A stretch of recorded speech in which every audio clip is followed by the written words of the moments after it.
Hello, friends and listeners, party people, and degenerates, all of you. Welcome back to another episode of Party XP. I'm your host, Lakan, and surprise, I've got Buffa back actually for a special episode today. What's Welcome up, back. NPCs? How are you all doing today? I'm happy to be back. You know, I think I really am maybe the third member of this party. You know, You might I be think at this this point. is like what, my 5th or 6th episode. Yeah, something like that now. This is our 5th episode, I think, at this point now. It's kind of like in anime, you know, the slow climb to finally add like a person to their their group. Yeah. It's like, oh, is he or isn't he? If Jeff and I started off the show together as we'd be the JoJo and you'd be the Joe Bro. You'd like be the actual the secondary party member, but like the one who comes in clutch basically for us at this point. Yeah, guys, we wanted to have Jeff on with this one. Unfortunately, schedules were a little bit tough. That being said, though, we did have something we want to talk about because it's still relatively fresh in our minds. Buff and I just attended New York Comic Con 2023. 2023. We attended 2013 also. Yes, we did. But yeah, 2023. It was just this past weekend. And I was there for the 2 days. Buffa, you did how many? 3 days. 3 days. Okay, cool. And like today, things are happening. So I could have squeezed one in, but I was things are so damn hectic for me, and I know you got things to do today. So yeah, and I was tired. I spent a lot of money. You know? Yeah, the 4 days aren't necessary for me at least. Yeah, my wallet's crying. My bank account is angry at me. I don't have a wallet anymore. Actually, you had to sell the wallet to buy more stuff. No, to get home. Yeah. You sold the car on the way home too. Yeah. But yeah, so Buffa and I, we did New York Comic Con again this year. We both rolled in together this time. Usually, it's like one day we roll out of New York together, or like maybe we roll in once together, and then we like roll with a different crew or something. Yeah, we've kind of been going together for the past 2-3 years. Yeah, so. Kind of like at least meet up early. Yeah. But because you used to go in you still do go in super early, and I would come in like a little bit early before doors open, but like not super early for me usually. Yeah, now you're part of the Maniacs. Yeah, I know. I'm full in now. It's I don't regret it. I don't regret it. It was a good time. Honestly, this convention was pretty good to us, at least for the most part, right? Right. What was your first con you were saying? Would have been 2013. That was a little slip that I had at the beginning. Okay. Yeah, 2013 was my first convention, or at least my first New York Comic Con anyway. What about you? My first New York Comic Con was 2011. Okay, so but so then like I would go to one or I would skip one in between, but I really started going to conventions regularly. Probably like 15 or 16. Okay, cool. Yeah, so from 2013 until now, I've only missed 2. One would be the pandemic year. One would be 2020, and then the other one would be I think like 2016 or 17. One of those, because I remember I just couldn't get off of work. I just didn't schedule it. Then someone else took off, and then they said, "Hey, you can't be off the same day." And I was like, "Okay, whatever." I kind of got screwed out. Right. So I just sold my ticket. I was like, "Well, whatever, fine. Someone else can go. One of my friends can go attend it instead of me being there." So. Yeah, and in years I didn't go to NYCC if I wanted like a con in my life. I went I've been to Emerald City Comic Con in Seattle before, or I've gone to more local stuff because I'm like, oh, I have some money to burn, you know? Like, yeah, why not go see some cool I feel stuff like too? buying stuff or getting prints or all that stuff. Okay, yeah. So, have you gone to like any like small conventions like here in this area or no? They used to run East Coast Comic Con near Secaucus. I forget exactly where it was, but it was a pretty decent sized con for like a mini one. Mm-hmm. I've been to I think it was like Wizard Con. It was in Philadelphia. I think now they changed the name of it to like Great Philly Comic Con or something. Yeah, and there was one in AC too for a little while, that right? was. So I went to one earlier this year. It's called PuchiCon, PUCHI. Okay, I believe, and that was in Atlantic City. And then they run a few different ones, like they do the Pocono Mountains, a couple other places in the Philly, New York, New Jersey area. Okay, kind of tri-statey. Mm-hmm. Okay, yeah, word. I think some of the small ones I've gone to is like I remember there was one in Middlesex County College. I think I went to that one.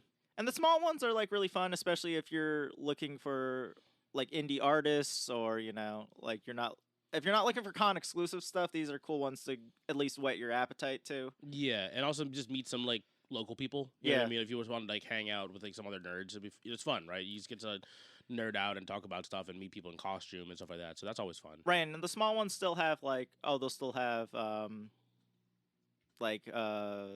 actors and voice actors. Yeah, and known artists too. Like not as many, but they'll have a few. So you still get to meet people if you want to do that. Yeah, and surprisingly, yes, some actual like major talent still. Because you would assume that like only the bigger conventions could afford the larger talent. But I'm sure that even the smaller conventions, they plan out to see if they can try to get like a major voice actor or something, or a major artist to come over for them, basically. Right. Like I went to the Atlantic City one because they had Faye Valentine from the voice actor from Cowboy Bebop. So I was like, oh, Very cool. Yeah. Yeah, that's awesome. There was one a little while ago that I saw that was in Cranford. I was driving around. I was actually going to one of the retro shops that we go to. Right. And I was on my way back, and I was like, there's some sort of a small anime convention at Cranford Public Library. I was driving around. I was like, oh, cool. This kind of like, I was like, if I had more free time, I would actually swing by and just because I think they had like that's the nice thing about the small conventions. You can kind of pay at the door. You know what I mean? Just kind of go in and it'd be fine instead of like having to buy your badges super ahead of time. But yeah, again, the smaller conventions, smaller event stuff is really, really cool to get into, especially in this area. There's a lot of stuff to go on around here. But yeah, like the big convention stuff, like New York Comic Con is like the big convention that I've been going to for the last almost 10 years at this point.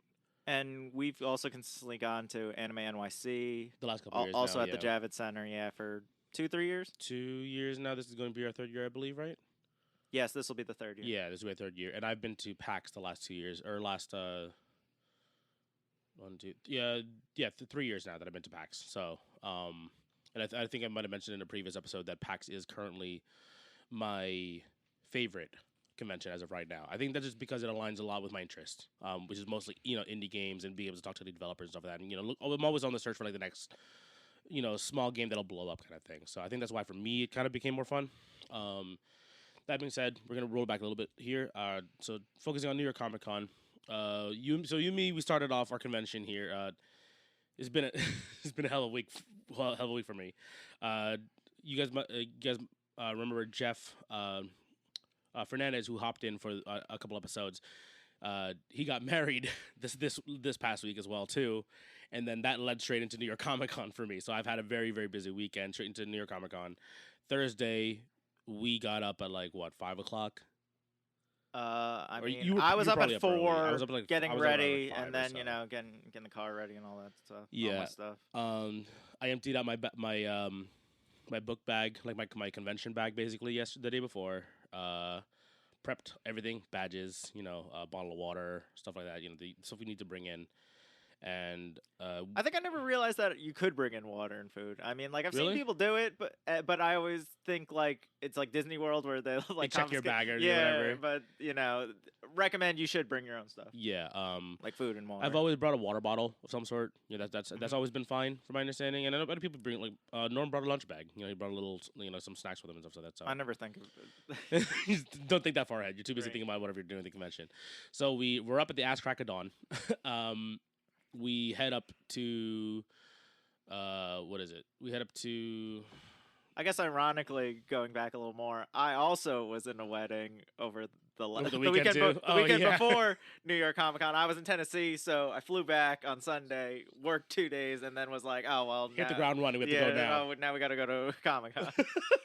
Yeah, it's been a rough couple of days. I've been beat basically every day, but we finally get to New York. We line up.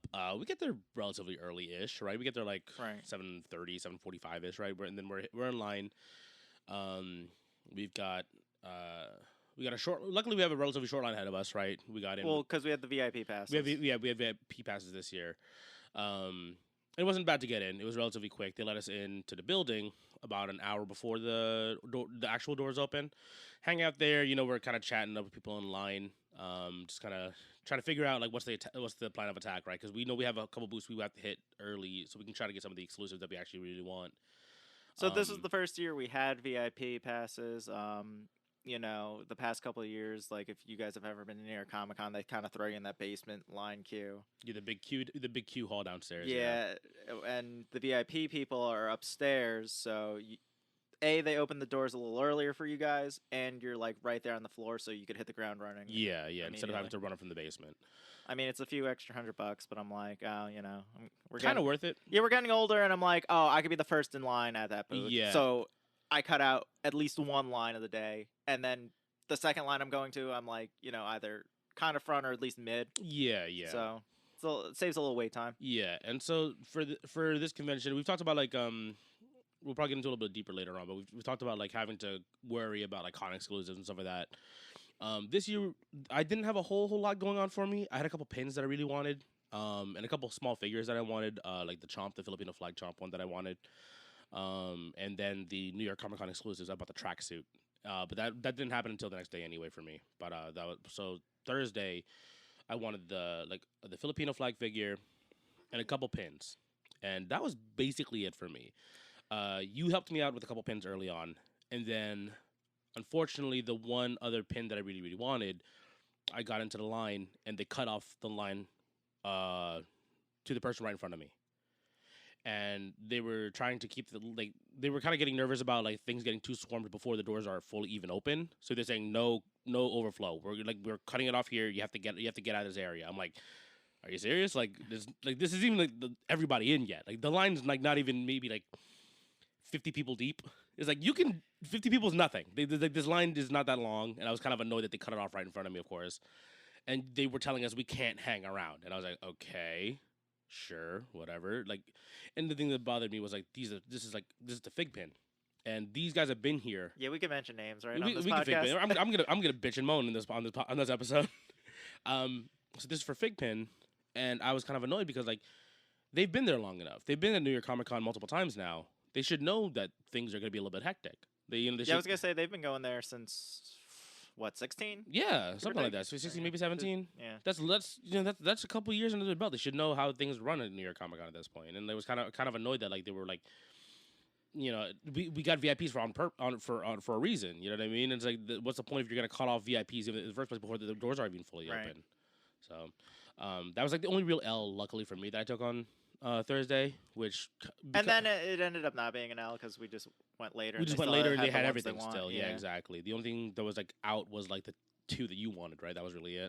Yeah, the Ahsoka Tano, which was I think only 500, and I know they ran out of the X-Men box set, but I think that was it. Yeah, I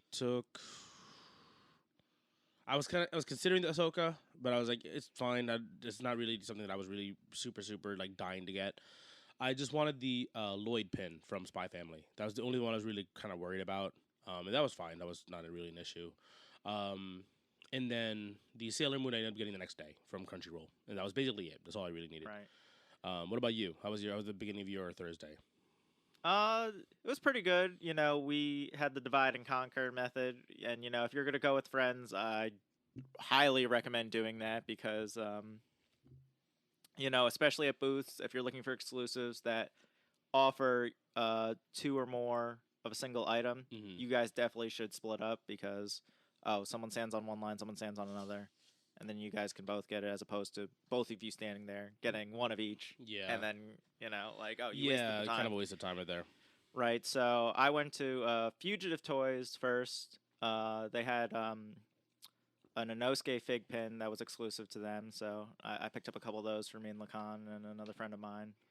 And then, first we got the Filipino Chomp, and then I immediately hit that Fugitive booth. So I think if we had to do it again, one of us would have immediately ran to fig pin. But so for years, I felt like I could just walk up to fig pin and like there'd be a line, but it wouldn't be like crazy. Now they're becoming like big. Actually, I was gonna say, probably one of the 5 like busiest lines consistently. Because it's like it's Funko, which now you need a lottery system, so like people just start lining up in the standby queue. eBay. Yeah, eBay's very popular. The New York Comic Con booth itself, because there's always there's always like one thing that's really big that year. Yeah. This year happened to be on Friday, and that was the Friday the 13th New York Comic Con shirt. So the regular booth was fine on Thursday, and then Friday. And then I feel like fig pin's up there. Fig pin's up there, yeah. I think if they'd probably be like they might be third overall. I think in terms of like busiest line that I saw at least during my 2 days that I was there. Right, like this year specifically, they had Demon Slayer Crocs and Foot Locker was there, so I think that that line was pretty could rough. have been the busiest line. But that was because there was just like Foot Locker's not consistently there, so they kind of holding them out. I don't think they know how to run a convention booth like that because they were asking for stuff that no other booth would ask for. Yeah. Which just slowed the line down for you, and you could probably go into that in a little more detail later on. But yeah, like Figpin used to be relatively easy. I remember bait used to be pretty rough. Back in the day, right? Bait's fairly consistently rough. It's just I don't think they had as many Big usually they have a exclusive, pop yeah, or a fake some pin. pins or Yeah. something like that everyone wants, and it's like, oh, this is only gonna be here. I have to Which get is funny because I remember back in like 2017 or 2018 when they had the Bruce Lee pop. That was the one that was going out crazy. Right. And then at the end of the day, there was like a bunch of them that were like, the box was jacked up or whatever. And I'm like, I don't care about the box. I just want the Bruce Lee pop. And then, funnily enough, the Super Saiyan Goku, I think 3 pin was there that year. Yeah. And that was the one. I think that was like the first year that I noticed fake pin was starting to kind of. It was still not that big. I remember the next year is when my pin price shot up, like the one that I already bought. Right. I saw the value had jumped up insanely. I was like, what happened? And then that's sort of thing when people started realizing fake pins kind of worth something. So all the people who were coming in early to pick up stuff and scalp, they started going off on fake pin stuff. And that's when fake pin became a little bit more nuts, I think, to have to go in for the lines anyway. Yeah, because again, like 2016, 2017, they were kind of just, they were busy, but they weren't crazy. You know what I mean? The line moved relatively okay for back then. I feel like the first time I actually remember their booth was 2019. They had the Midnight from My Hero Academia. Yeah, they had her, I remember that one. And a few other exclusives. I was like, oh, like this stuff looks cool. Like I like, the pin designs and how they're, Yeah, because Bait does the not typical, but they've regularly had, at least the last couple of years, I don't know, I think they had one this year, where it was like the white and gold. Right. Motif, right? That was Bait. A couple years ago, they did a whole set of Astro Boys that were gold and white. Yeah, I know that was that was very popular. Because I think Bait was also like is a streetwear brand that does like a lot of like kind of collabs with like Japanese like content stuff like that, right? And then I think they were one of the vendors that sold like the Astro Boy boots. I think, right? That was, so they were they kind of kind of intertwined with like the OG anime scene, I guess, for some reason. But that was usually kind of like Bait's thing, and then Fig Pin itself was still not crazy. It was because the fact that because Bait had like a number specifically, right? They had the little label on the back of the pin, and that's when people started kind of like realizing, oh, New York Comic Con exclusive, 1 out of 1,000 or whatever, right? And then I want to say like 2018, 2019 is when it started kind of getting wild anywhere else for a Fig Pin.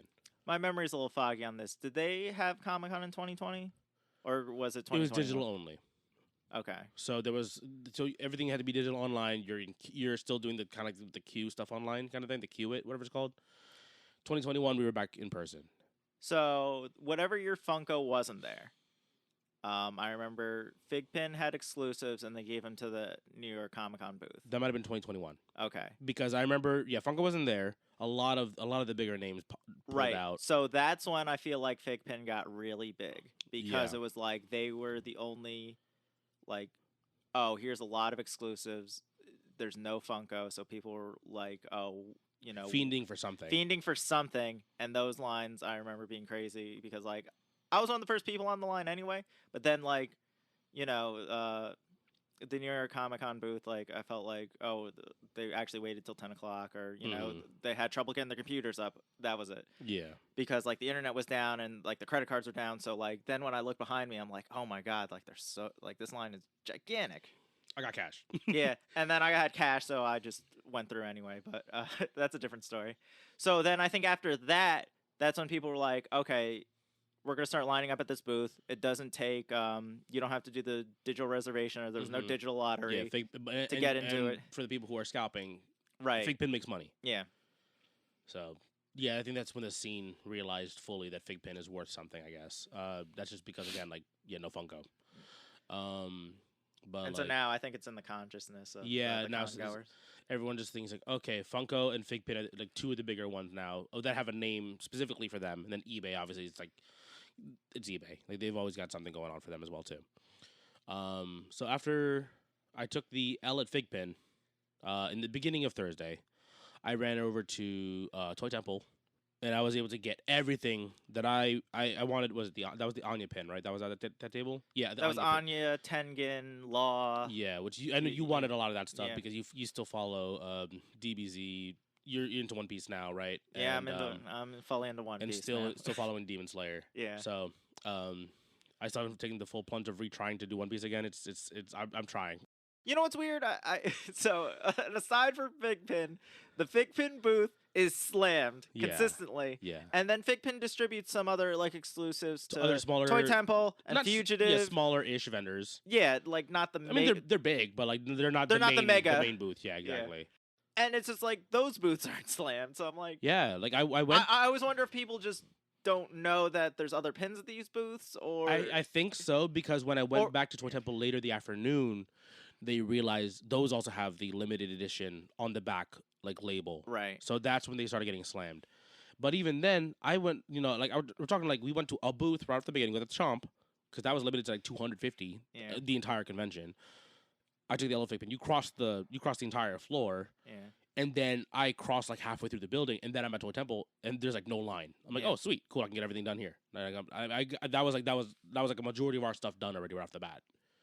And yeah, again. So over my 3 days with Toy Temple, like they get a lot of people at their booth. They have a lot of pops. They have a lot of different collectibles, different exclusives. So like they're gonna get a crowd of people, but it's not this gigantic line of people. And I'm like, this booth has like 7 exclusive Figpins themselves. Yeah. And sometimes they have exclusive pops, and it's just like, like I always wonder if like, because these booths only get like 1 or 2 normally, people are just like, I'm gonna skip this, or I'm gonna go later for it. I'm gonna wait. But there was like 5 exclusives there was like at Toy Temple 7 this year. exclusives, because there was Anya, there was Tengen, there was Jiren, there was Law, there was the scout biker from Return of the Jedi. Yeah. There was a ton of them. a lot. I know. And then it was just like Law sold out on Saturday, I saw. But all those pins were available consistently throughout the day. Yeah, like I wouldn't have even had to rush for those ones. But that being said, again, you don't know. Yeah, you don't know. But also, like, luckily for us, cool, we got those out of the way. Yeah. You know what I mean? Because again, like, it's like for me, it was like there was like one thing that I wanted at each booth. I wasn't really fiending for exclusive this year. But there was like, I want the Anya pin, I want the Lloyd, and I wanted an extra Lloyd so I can trade. So because I wanted to get Yor, because her pin was the San Diego Comic-Con exclusive, right? ECC? One of those other ones. Yeah, I forget if it was like Anime or or Anime Expo or something. Yeah, but all the cons start blurring up. Yeah, a little bit. Yeah, but basically, so I can have the full family set. I bought one extra so I can trade with somebody, which you were able to help me facilitate later on down the line anyway. So thank you for that. So after Toy Temple, I was basically done. I was basically done for like the things that I needed to rush to, because again I took the L. They wouldn't let me overflow, which is stupid. And then by the time they opened up the overflow line, after they opened the main doors, that line was insane. And I'm like, I have no idea what's happening here at this point. So like I was like, okay, I'm not gonna lose like 3 hours here just waiting in line. I'm still mad that they cut it off. The first place to the chick in front of me. But that being said, at the end of Thursday, I ended up swinging by Figpin anyway, where the line had like kind of dissipated, and everything was still in stock except for Ahsoka and something else. I forgot what. The X-Men box set. The X-Men box set. They were cool. I just didn't need that one because it's a They big didn't box even set. have Gambit in it. I could, I was like, I'm punting on this. Well, I mean, Wolverine's in there, so I was kind of cool with it, but I was like, I only really He's want overrated. Wolverine. Wow, rude. And the Hulk. I wanted the comic book Hulk. Hulk. So, but that was still in stock. So I went over there. I got my Lloyd. I got my Hulk. And then I picked up everything else that you wanted, right? Well, you got a Harpy Lady for yourself. Oh yeah, I got a Harpy Lady for you and me, and I think that was it for me. And then I picked up your stuff. Yeah. So, like luckily I went back after the line had was no longer crazy, and I found out that basically the whole day, things didn't go out of stock for the most part. And Ahsoka only ran out like the 2 people in front of me. Right. They said like Ahsoka's really low count, and I was like, okay, I'll line up right now. I'm like, there's only like 5 people in front of me, and they're like, oh, yeah, let me get Ahsoka. Okay, I hear them talking, and then I was like, can I get an Ahsoka? And then they just got the last one. So I was like, no, the timing terrible. I'm sad. That being said, again, that always hurts the most when it's like, I finally got to the line. Ooh, the thing you wanted is gone. Not yeah, there. Exactly. So. Bit of a bummer, but I mean, again, for the most part, I got yours and my stuff relatively done, and because we were coming in early again Friday, I wasn't too worried. And now that I realized that like Figpin had I guess they were being very careful about not just dropping everything in the beginning of the day. They had availability, so I was like, okay, cool, not too worried. Then we can probably hit them up in the morning. We should be okay. And I also did a what is it? I had Thursday I also got a picture with Tim Curry. That was my big thing with the day. I was very very excited for that one. Tim Curry, the actor, known from Clue, right? That's kind of a lot of people know him from. Clue. He was in Home Alone. Home He was Alone, the the Maitre D. the Maitre D, Command and Conquer, Red Alert, Command and Conquer 3, Red Alert, right? That was the one specifically. Rocky Horror Picture Show is a big one that everyone knows him from. He's been in he's in Spam a lot on Broadway, which that's actually I took a picture with the Spam a lot playbill. That's what I got a picture with him for. And that was my big thing. And like I don't really get starstruck very often, but like that was like, oh man, this is like Tim Curry. Like I'm obviously he was in rough shape for a little while. But I'm glad that he's kind of out and about doing conventions again, kind of doing the circuit, which is kind of cool. And he was still in very good spirits. Yeah, shout out to Tim Curry. Best of health to him. But yeah, best of health. Wish him all the best. He's Lakan's one of his best friends. Best friends now. It was funny because during that picture taking, I had my glasses on and I had the playbill in my hand. And so when the flash went off, I guess my glasses reflected, and the playbill was aimed up, so it caught the lens flare, I guess, or the flash, and it just ruined the photo. So as I was walking out, one of the people who were running the photo area said, "Can you go back? We need to do a retake." I was like, "Okay, sure." So I came back, and Tim Curry just goes, "Oh, you again? Charge him double." And got a laugh out of me and the people working in the booth, and it was really very very fun. And again, he's still really really nice guy, very charismatic still. And again, he's just really nice to everybody there. Super nice guy. So I was very happy to get that one, get that photo done with him. And again, I don't usually get starstruck, but that was I was pretty antsy when I was getting my photo taken. So it was a good time. And that's the one thing with meeting the different talents there. It's they are people. Yeah, so you could talk to them like anybody else you would talk to. Yeah, and I try to keep it as casual as possible. Like I'm a big fan. Thank you for coming out for here and doing this for us. Kind of thing. Keep it relatively light and just offer your thanks as being a fan of theirs, and that's really about it, right? That's all you can really do. Not just don't make it awkward or weird for them. Yeah, because they are doing this all day. They are meeting a ton of people, so don't take offense if rough might not be the word for it, but they are trying to sign for as many people as they can, so it's hard for them to take 10-20 minutes to talk to you. Yeah, and don't try and be pushy with that, because it's like, oh, you're only paying for the autograph or the picture. Yeah, don't be awkward yourself. Yeah, and the unfortunate thing is I heard after the fact when I got my photo taken was that he was doing signatures. It just would have had to been dropped off in the morning and then picked up later in the afternoon, because his mobility is pretty limited at the moment. But if I knew, that I would have came a little bit early, dropped something off, and then had him sign the playbill. You know what I mean? Yeah. But it's fine. I was still very happy to have even a short interaction with the guy. And get the photo with him. I have still currently in the sleeve up there right now, but I'm gonna probably put it into a frame along with the playbill that I've got. So, but that was basically my Thursday. It was relatively, again, other than the early kind of rush we had to do, I was basically good. I was kind of I was meeting up with my friends, and I saw a couple people that I haven't seen since last year. I've made casual acquaintances, I guess. You know what I mean? Because you spend all day in lines. Yeah, because at these cons you're gonna meet the same people, or possibly stand in line with the same people, or similar people. So I met a couple of people that I met last year, the years before, and even further back technically, right? And just kind of catching up, because you only some of these people I only see once a year. So it's like, hey, how you doing? Are you looking for this year? How you looking to do any signings this year? Any panels? I missed the one panel that I wanted to go to, which was the Ewan McGregor panel. Which I also missed. Yeah, okay, because you were in line for something, right? Yeah, I was in line for the Crocs, and it took 4 hours. But I guess we'll get on that a little bit later. Yeah, well, let me I'll wrap up my bit here, and we can talk about your Thursday. But I wanted to go to the Ewan McGregor panel because I already had the reservation for it anyway, and we had the VIP, so we were gonna get into that room no matter what. But I was waiting in line for something. And then I realized as I was walking over to the panel area, I was like, my signing is in half an hour. I'm gonna be in this panel. It wasn't exactly starting on time.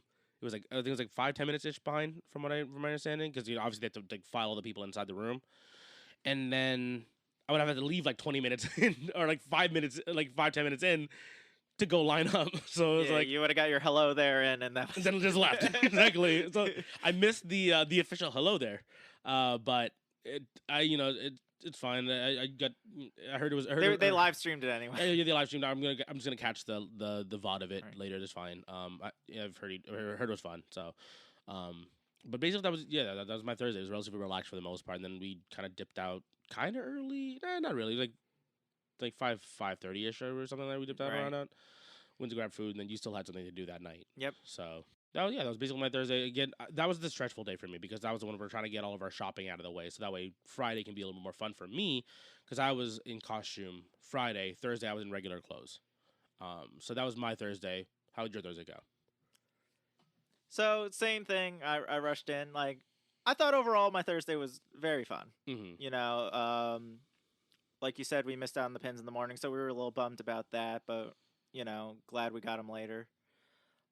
So after that initial rush, I wanted to get some stuff signed. I knew the Critical Role people were there, and for the longest time, I didn't. You know, like our one friend Tim, who friend of the show. Yeah. He also he talks about this a lot, and I didn't know that so many of these people were voice actors and stuff that I enjoyed. You know, a lot of them were in like One Piece or Persona or like other video games or animes that I watched. So I'm like, oh, I'd like to get some stuff signed by them. What I didn't know is that A, they were only signing on Thursday, and B, like you had to just pre-buy the autographs and then bring the stuff to the table. Okay. Like for most of the time you could go down into the little autograph area that's in the basement of the Javits Center, and you could just walk on the line and that's it. But they only had like they sold out of the pre-bought autographs, and that was it. Oh, that's weird. That's a weird. Yeah, so I was carrying around a bunch of stuff to get signed that I couldn't get signed. So that was a little around with it in your arms for no reason. Yeah, rough. And then added that to all the stuff I already bought, so I was like, I'm just tired. It's very heavy. Yeah. Lots of stuff I'm carrying. That's how we feel at the end of the day, no matter what we're thinking. Is like, oh man, I want to put anything down possibly, please. Thank you. My back is killing me. But after that, I was like, oh, now I got all this time on my hands. So, I went to Bay. I bought some shirts, bought some clothes, because they were doing One Piece collaborations. Yeah, you're currently wearing a One Piece shirt, especially for this week. I am. And then I walked around the showroom floor. That's where I usually stay, on the upper part. I know Lakan loves going to Artist Alley and stuff like that. Yeah. But, I don't really go down there. No. And it's probably like I should. Yeah, I mean, you enjoy comics, so like I do enjoy comics, but most of the time I feel like I don't like look at who's doing the art or notice the names on the cover. Okay, yeah. And then I wouldn't recognize the people anyway. I recognize like anything that's like if I'm very attached to a particular series or whatever, like a particular run, then I will go get something signed if I can. Right. That's my big thing. And this year, Artist Alley was very much so industry people, like a lot of people who are currently working within the comic book industry, versus the last couple of years. I'm assuming the last couple of years was probably because it was still kind of pandemic time, right? Like 2021, 2022, I guess it was kind of ish, right? Because they were still masking people up then at the time too. A lot of the industry people didn't want to come through, so they had a lot more space for independent artists to come through, like digital artists, right? Which again, fine by me because I like finding like a small artist and I see a really cool style and then I'll buy their stuff. You know what I mean? And then that kind of moved over to Anime NYC for me as well too. This year was a lot of industry people. So if you had comics, like my friends are big fans of Peach Momoko, and so they're getting stuff signed by her. A friend of mine got a Spawn with a remark on it. Ren and Stimpy, the Ren and Stimpy artist, he had one like a signature from him as well too. One of the artists who worked on Ronin. He also got the last Ronin.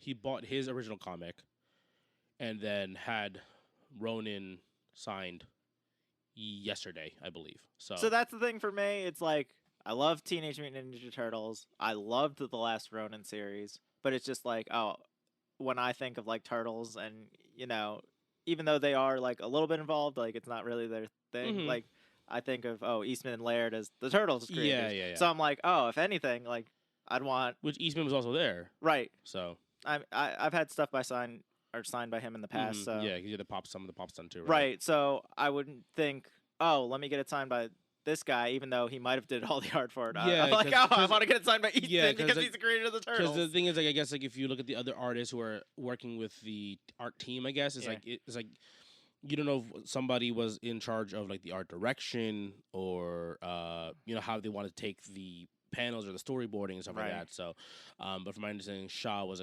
was one of the major like people in charge of how they wanted the panel and how they.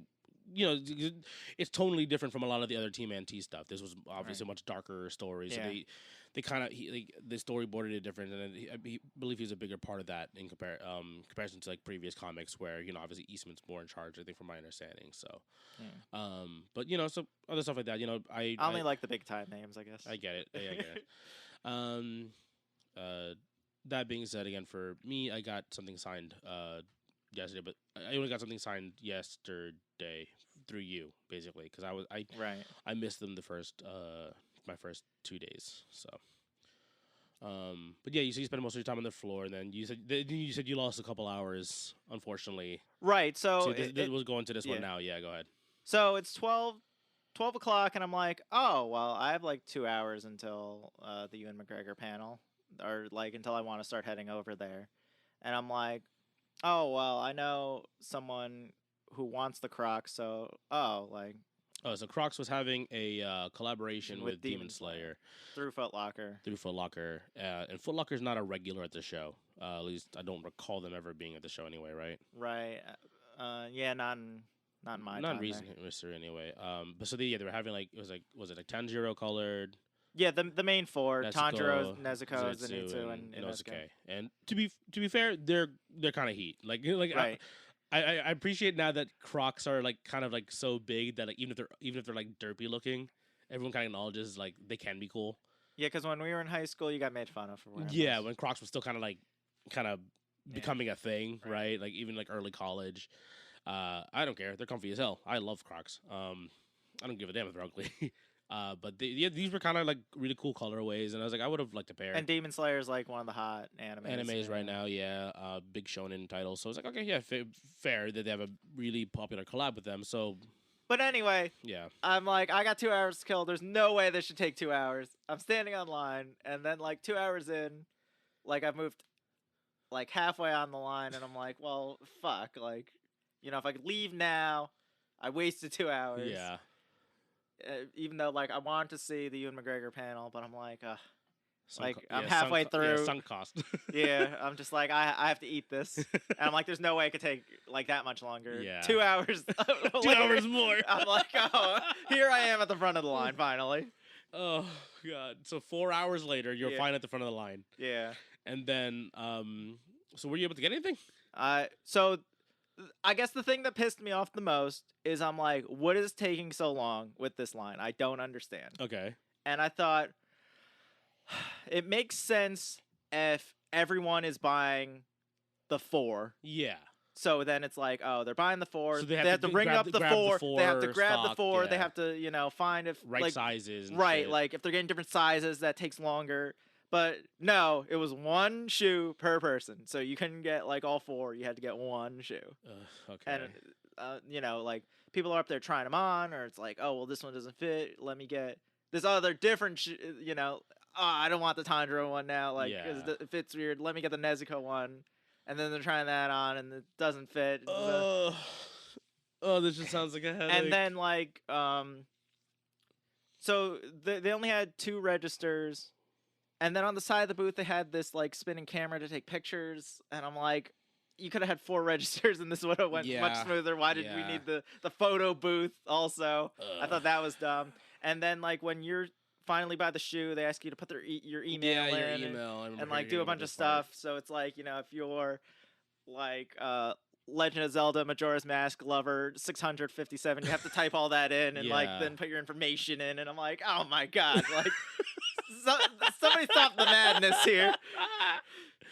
Oh my God. Yeah, so when Buffa told me that, I was like angry because I was like, Foot Locker does not know how to handle their booth at a convention. That's basically what my initial thought was, because like the other booths, like I don't know how eBay does. I've never been in the eBay booth line. But like Funko's trying to get you in and out because they know, like, they our know line is you're slammed, here like, all fucking day. So like they don't give a shit about any of your information. Just fucking move. Yeah.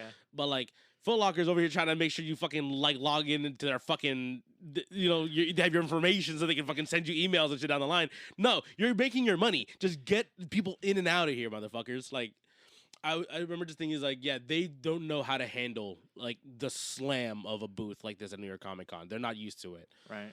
And just by the fact that they, limiting one per person, like the fact that like, which I don't mind. That's fine. I like, get it. Yeah, you don't want someone buying 100 shoes out there, exactly. but but then people are trying them on and shit. It's like, yo, like you gotta know your size before you even get up here, kind of thing. You know what I mean? Or have them trying stuff on before they even get to the front of the line. Right.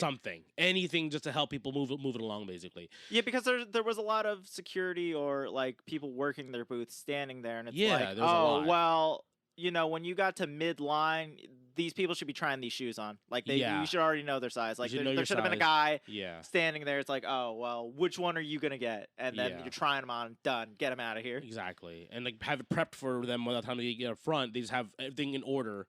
Like, you know what I mean? It was like, just pull from the top or pull from the bottom. This is the next person you're going to be dealing with. That's it. Or then, it also was combining probably two of the worst, like, cultures, the collectible market culture and the foot and the shoe culture. Like, and then it's like those scalpers everywhere. These are scalpers and full fucking degens. Like, these are the people who spend fucking hours outside of a Foot Locker or any other shoe store, and then people who spend hours in line at a fucking convention combine them into one line, and this is terrible. Yeah. This is absolutely a garbage experience for a lot of people, probably. I thought it was also weird that the shoes were different costs.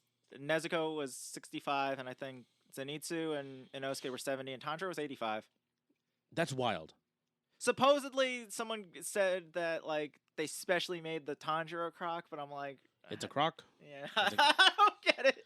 The Inosuke one had fur on it. What are you talking about? That's the one. If anything, that's the one that's customized, right? And the Inosuke one had men's sizes. The Nezuko one was ran smaller kind of thing. Was the only one in children's sizes. Okay. And then like but like the shoes themselves are technically like they're genderless sizing. You know what I mean? They just like.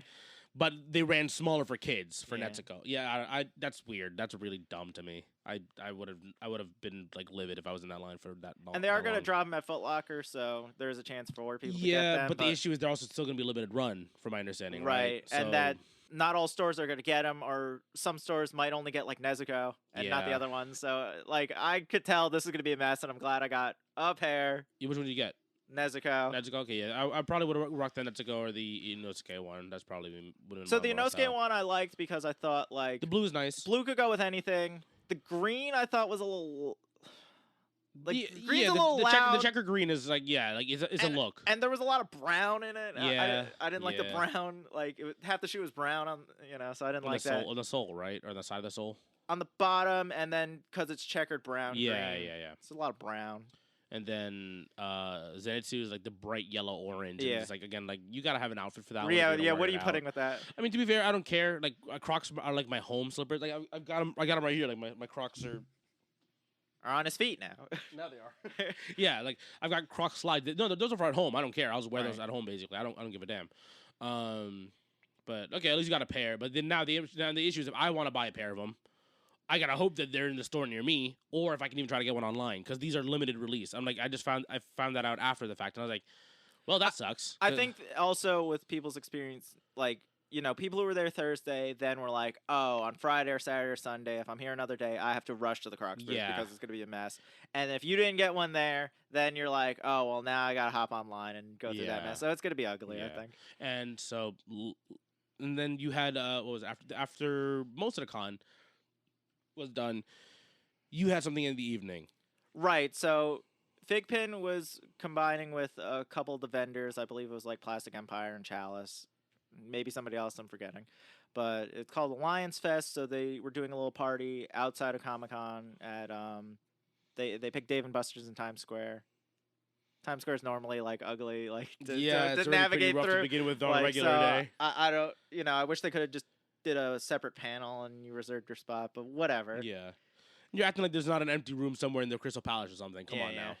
Whatever. But that was fun. I guess it's experience. They had food and drinks going on. Yeah, they had food and, you had to pay for drinks, which I thought was dumb.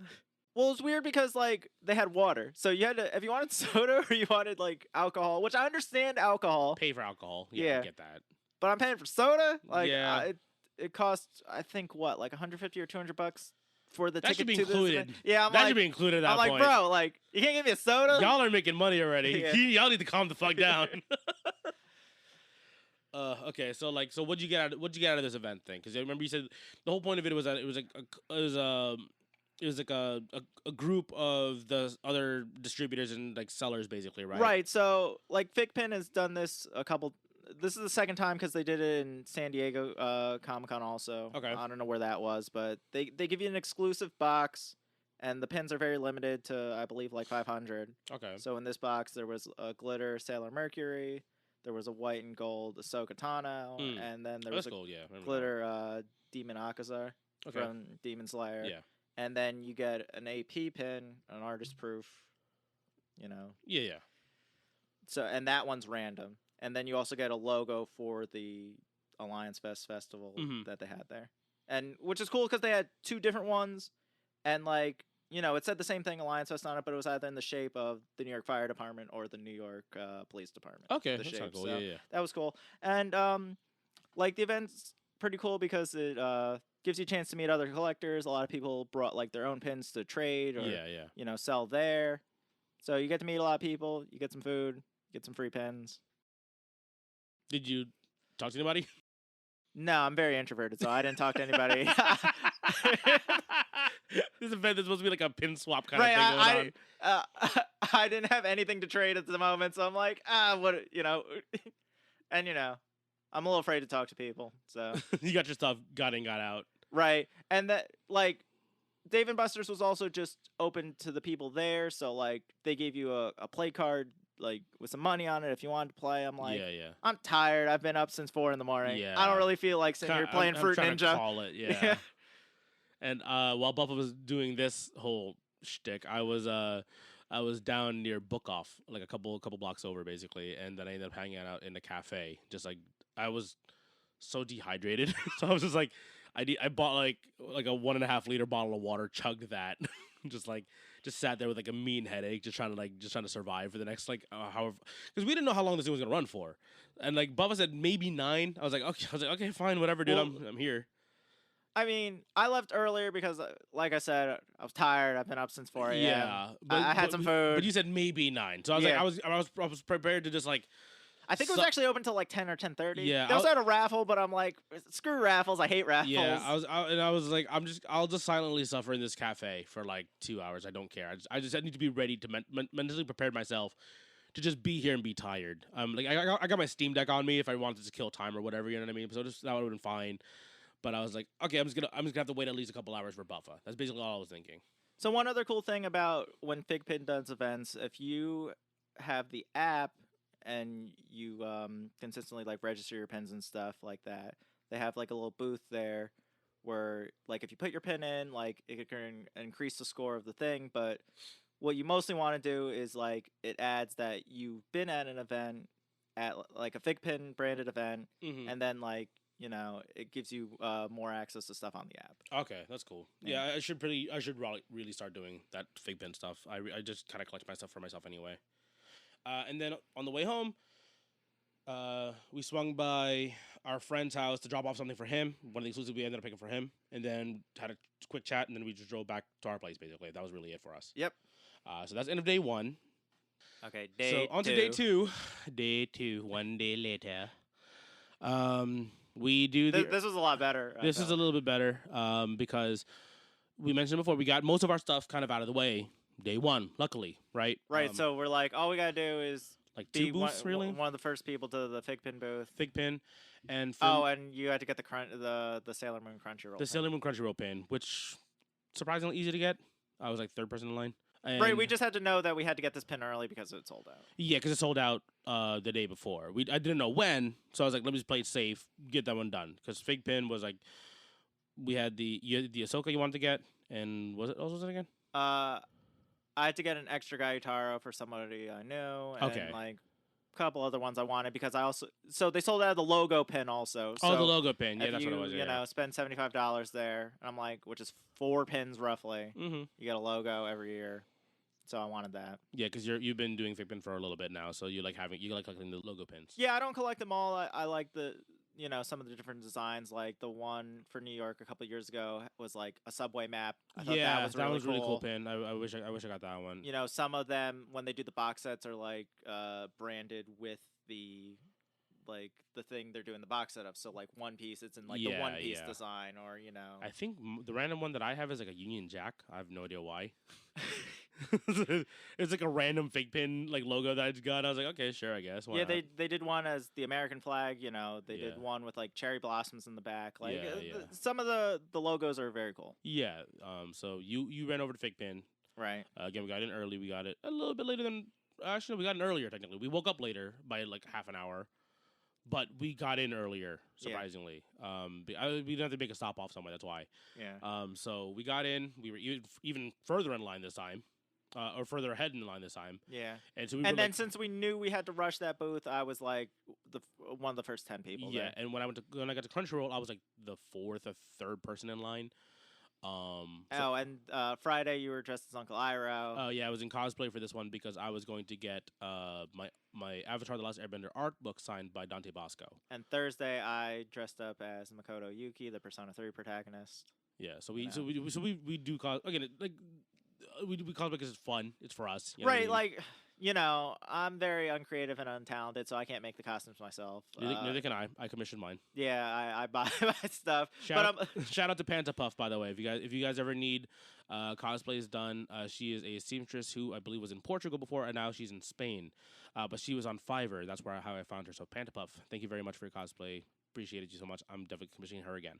Yeah, so I guess a little cosplay ran. It's I never. When I first knew about Comic-Con and people dressing up, I never thought I would do it. I guess I formulated that thought in high school, I guess because we're all weird in high school. But now that, I'm like, oh, this is cool to dress up. It's fun. Like, I've always been a big fan of Halloween and putting on a costume. And I'm like, oh, this just gives me an extra day where I can wear a costume. Yeah. And, like, it is always good. Like, it makes me feel good a little bit. Like, when people are like, oh, can I take a picture with you? Like, I never see people dressed up as this character, like, can I take a picture with you, stuff like that. Or when I see other people who are from the same series, me and them are dressed up as, I'm like, oh, I have to take a picture with you. Yeah, join up with them and take like a group photo or something like that, right? I said I was a Persona 3 protagonist, like, I was always, like, trying to greet people from Persona 5 or, like, whatever. Yeah, any of the other, semi-related, property or whatever, right? And yeah, like, because I remember my first cosplay I ever did for Comic-Con was I was Sans from Undertale. So I had the skull on, it was a comfy cosplay. That's kind of why I kind of wanted to do it. Other than the mask, like the big helmet essentially that I was wearing, it was really easy to wear. Like, because obviously you're walking around all day still. You don't want to worry about, worrying about too much other stuff. And you see like the big costumes, like, I remember the massive Reinhardt who has to have like a handler. You know what I mean? Yeah, that's a major recommendation also. Unless you're doing this, like, for a specific character that you're a big fan of, or you're like an influencer or something that has some crazy, overly designed costume of some sort. Like, try and be comfy in it because you're walking around all day. Yeah. Like, a lot of women do characters that are in heels, like, they can't be comfortable. So either be really good in heels or just be ready to just suffer in heels for the whole day. One of the two. I saw some people switching in and out of the heels, so I'm like, oh, that's a good idea. During At least you photos, give yourself like some rest. And just during photos and slide them back on kind of thing. Right. You know what I mean? Or, like, if you're going to wear, like, a lot of armor or a big mask, it's like, you better be prepared to wear that, like, for a while. When you got to commit. Yeah, when I did Sans, I was walking around, and now I have to worry about, if I would take it off just to get some air, like, I have to be, now I'm carrying this massive helmet on my hand to make sure it doesn't get smashed when I'm walking around in the crowd. Yeah, and at Comic-Con, like, you're going to get bumped into a million times. Yeah, so you have to be try to be careful with your props. Anything like some people rock like airsoft guns, for their like. Now you're carrying around a gun or like a foam sword massive or something. Sword. Yeah, like a lot of clouds this year. A lot. I guess there's always a lot of clouds. Always a lot of clouds. I saw a couple Vincents who had the revolver, the mass, and of course they sized it up a little bit because from Final Fantasy, right? They sized it up so it's more cartoony looking because it is a dramatized character. It's not gonna just have him holding a revolver means nothing. Chainsaw Man's been very popular. Like that mask cannot be comfortable. Yeah, it's very very forward weighted and it's heavy. Even if it's made out of paper mache or cardboard, it's still a lot of weight to be carrying around. I remember when we were in Disney World for Halloween, I was like, I'm gonna wear my costume all day. I was Dipper Pines from Gravity Falls, Mm-hmm. and so he's wearing like a vest. And it's like 90 it's degrees. like 90 degrees. And I'm like, Disney. I'm committing to this. and I remember you getting redder throughout the day because you're like, I was like, Buff, are you good? And like a lot of people were complimenting me like, oh, I can't, like I never seen anybody as different. I'm like, I know why in Florida because I'm wearing this vest. You're wearing a vest in 90-degree weather. And that was the Disney trip where I sunburnt my head because I was bald. And I was like, man, like if I'm dying over here in a tank top and no hair, you must be dying. They must suck for you. And because you were also carrying the book around too, right? I was carrying the Journal 3 and I had a backpack. So you're just carrying extra weight no matter what, for your cosplay. But everybody complimented me, so I was like, I felt good about myself, for once.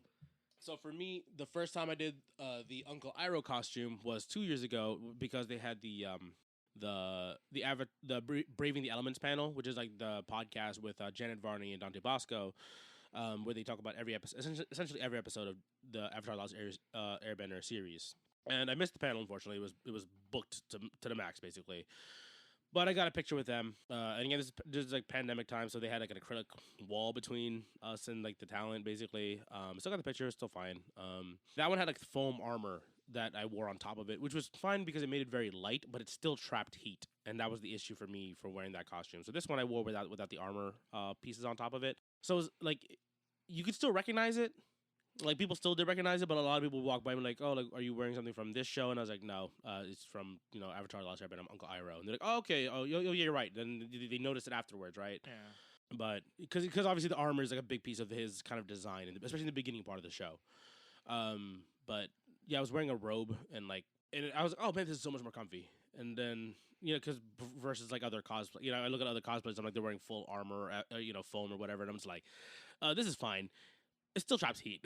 Still gets a little toasty, and then of course I'm carrying a backpack too the whole day, so it gets a little toasty throughout the day. And I hate the shoes that I'm wearing for them, but it makes the outfit, so it's fine. I'll just deal with it, especially because I do get stopped for a lot of photos when I do the Uncle Iroh cosplay because I'm a larger Asian man. I've got a beard on me. I don't have the long white flowing hair, but I usually wear like a rice hat.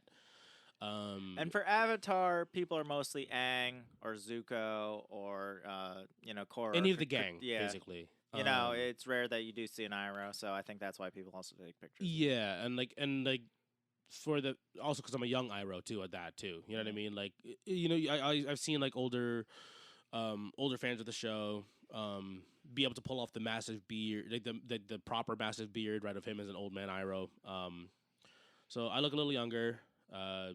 But still try to be like jolly and happy and kind of just play into character kind of thing. It's really fun just to stop and take photos with people, especially with people who are fans of the show that you're a fan of. So that was fun. And you said the first year you had the mahjong piece, right? Oh, the pie show piece. Or the pie show. Yeah, the little I had the little the tile. the White Lotus tile. Yeah, I had that one. And I was. And that's something that makes yours unique. Like, I have seen other Irohs. Like, I saw the Jade Robe Iroh. Yeah, or like I've seen him. The Jade Dragon. Like in the first couple appearances, like you said, with the armor and the red robe.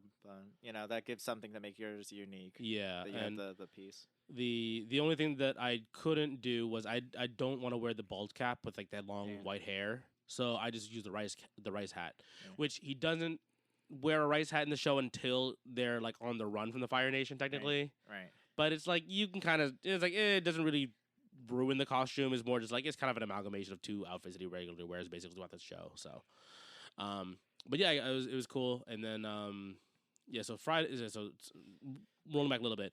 Friday, once we got our boost done, So for me was Crunchyroll, so I can get the Sailor Moon pin, which I really wanted because it was the glitter one, the shiny one. And then you went down to Artist Alley, right? Artist Alley, because I had to get a signature done. And I bought a little Pochita plush. And I also bought the Crunchyroll Hime Nendoroid. And I think that was it for Crunchyroll. Yeah, I think that was it. Well, you went to Good Smile also, I believe, right? Yeah, unfortunately, nothing exclusive this year for Good Smile was really hitting me. Because this year was a Miku year. I don't know if it's an anniversary year. It's always a Miku year. Yeah, to be fair, every year is Miku year. But a lot of it was the Miku racing team. I think that was the merch this year. So I don't really follow the team that I guess they're sponsored by or whatever. So I don't really, it's fine. Shout out to Jeff, big Miku Hatsune fan. Miku Yeah. fan. I mean, yeah, the designs are cool. It's just that like I just personally hold no attachment to them. So I was like, it's whatever. Yeah. That being said, though, I did get to see a couple of the prototypes that are currently on the way for Hololive stuff. Like they had the prototype for Takahashi Kiara there. They had 2 of the posable figures on display for prototypes as well too, like with the actuating arms and stuff like that. And they also had the Lapless Darkness one as well too for that one. They kind of had like I think the full piece I think essentially was done, which is cool. It just gets to see the stuff that's coming out soon. I'm always a fan of. They had some cool skateboard things too, like the skateboard decks. But that's another thing. I can't fall into the rabbit hole of collecting stuff. That's just already And the a decks, lot. they get up there in price. They do. They're cool looking. They're great. But they're expensive, and I didn't know nowhere to put them. For Good Smile, like I saw, like I was tempted by that Phoenix Wright and Android, but I didn't pull the trigger, and then But that one I believe is relatively regularly in stock. Right, so or they reran it. I forget what it was. Yeah, there's like another run of it, and that being said, it probably is going to be at Anime NYC as well. Yeah. So if you change your mind, you can pull the trigger right then and there. I think if I was going to get anything out like that, Maya Fey. I think they had a Maya before, right? That was part of the original run for Phoenix, right? But then I also saw that they're coming out with Sayori and Yuri from Doki Doki Literature Club. Yeah. An Android. So that was the preview. That was the preview one, right? Yeah. So after Crunchyroll, I smelled my Good Smile. Didn't see anything that I really needed right off the bat. And then after that, I went to where the hell did I go? I'm trying to remember because I remember I was picking up something. New York Comic Con booth. That's what it was. Because I wanted the sweats, the tracksuit. Because I was like, it's cool looking. I was like, do I need it? Not really. But like the more and more that I saw, like the because some of the staff was wearing it, and I was like, damn it, it's really cool. I kind of want it. So I got into the line. Another thing, the staff shirt for New York Comic Con was cool. I think it said Bait made it. Yeah, Bait made it. It had like the Statue of Liberty, but she was going like Super Saiyan. Yeah, I was like, this is such a sick shirt. And I was like, and then like we were asking the staff like, can we buy that shirt? Like, cause like I know like there must have been more than just whatever the staff had, right? There must be a couple extra or something. And I was like, they were like, that's just for the staff only. I was like, shit. That'll be on eBay. Don't worry. It'll be on eBay eventually, right? We can get one. But it's a cool shirt. It's a really cool shirt. And it's like the front of the shirt has like the New York Comic Con in like the Dragon Ball Z font, basically. Yeah, right? It says like staff, I think, too. Yeah. And then small bait just to remind everyone who was the ones in charge of designing and distributing the shirts, I guess. So I went to the New York Comic Con booth, bought the tracksuit. I didn't get the bucket hat. Not a big bucket hat guy. I don't think I can pull one off. I don't have the confidence for it. And then I bought the split hoodie. You need confidence to pull a bucket hat? I'm not rocking that thing out in public. But they had the split hoodie. Like it was like Captain America-ish colors, like the lighter blue with the white, and the other side was like the Miles Morales style colors. It was like the dark blue, almost black with the red on it. I was like, this is a dope hoodie. I was like, I'll grab it because I think this might be the first time in like maybe almost in the 10 years that I've been doing Comic-Con that I've been like, man, I need to get something from the booth. You know what I mean? Yeah. Like usually it's like, it's fine, they're cool designs and stuff like that, but like not really for me. Not something I would wear. Yeah, we've bought more from the Anime NYC. Yeah, exactly. That being said, also that's the thing too. When I went to the Anime NYC, the New York Comic Con merch booth, it was Friday the 13th, so they had an exclusive New York Comic Con shirt with Jason's mask with a silhouette of New York on it for Friday the 13th, October for New York Comic Con this year, and it was, don't get me wrong, it's kind of sick. But it sold out right in front of me, 2XL. And I was like, okay, I wasn't dying for it. Did they have other sizes?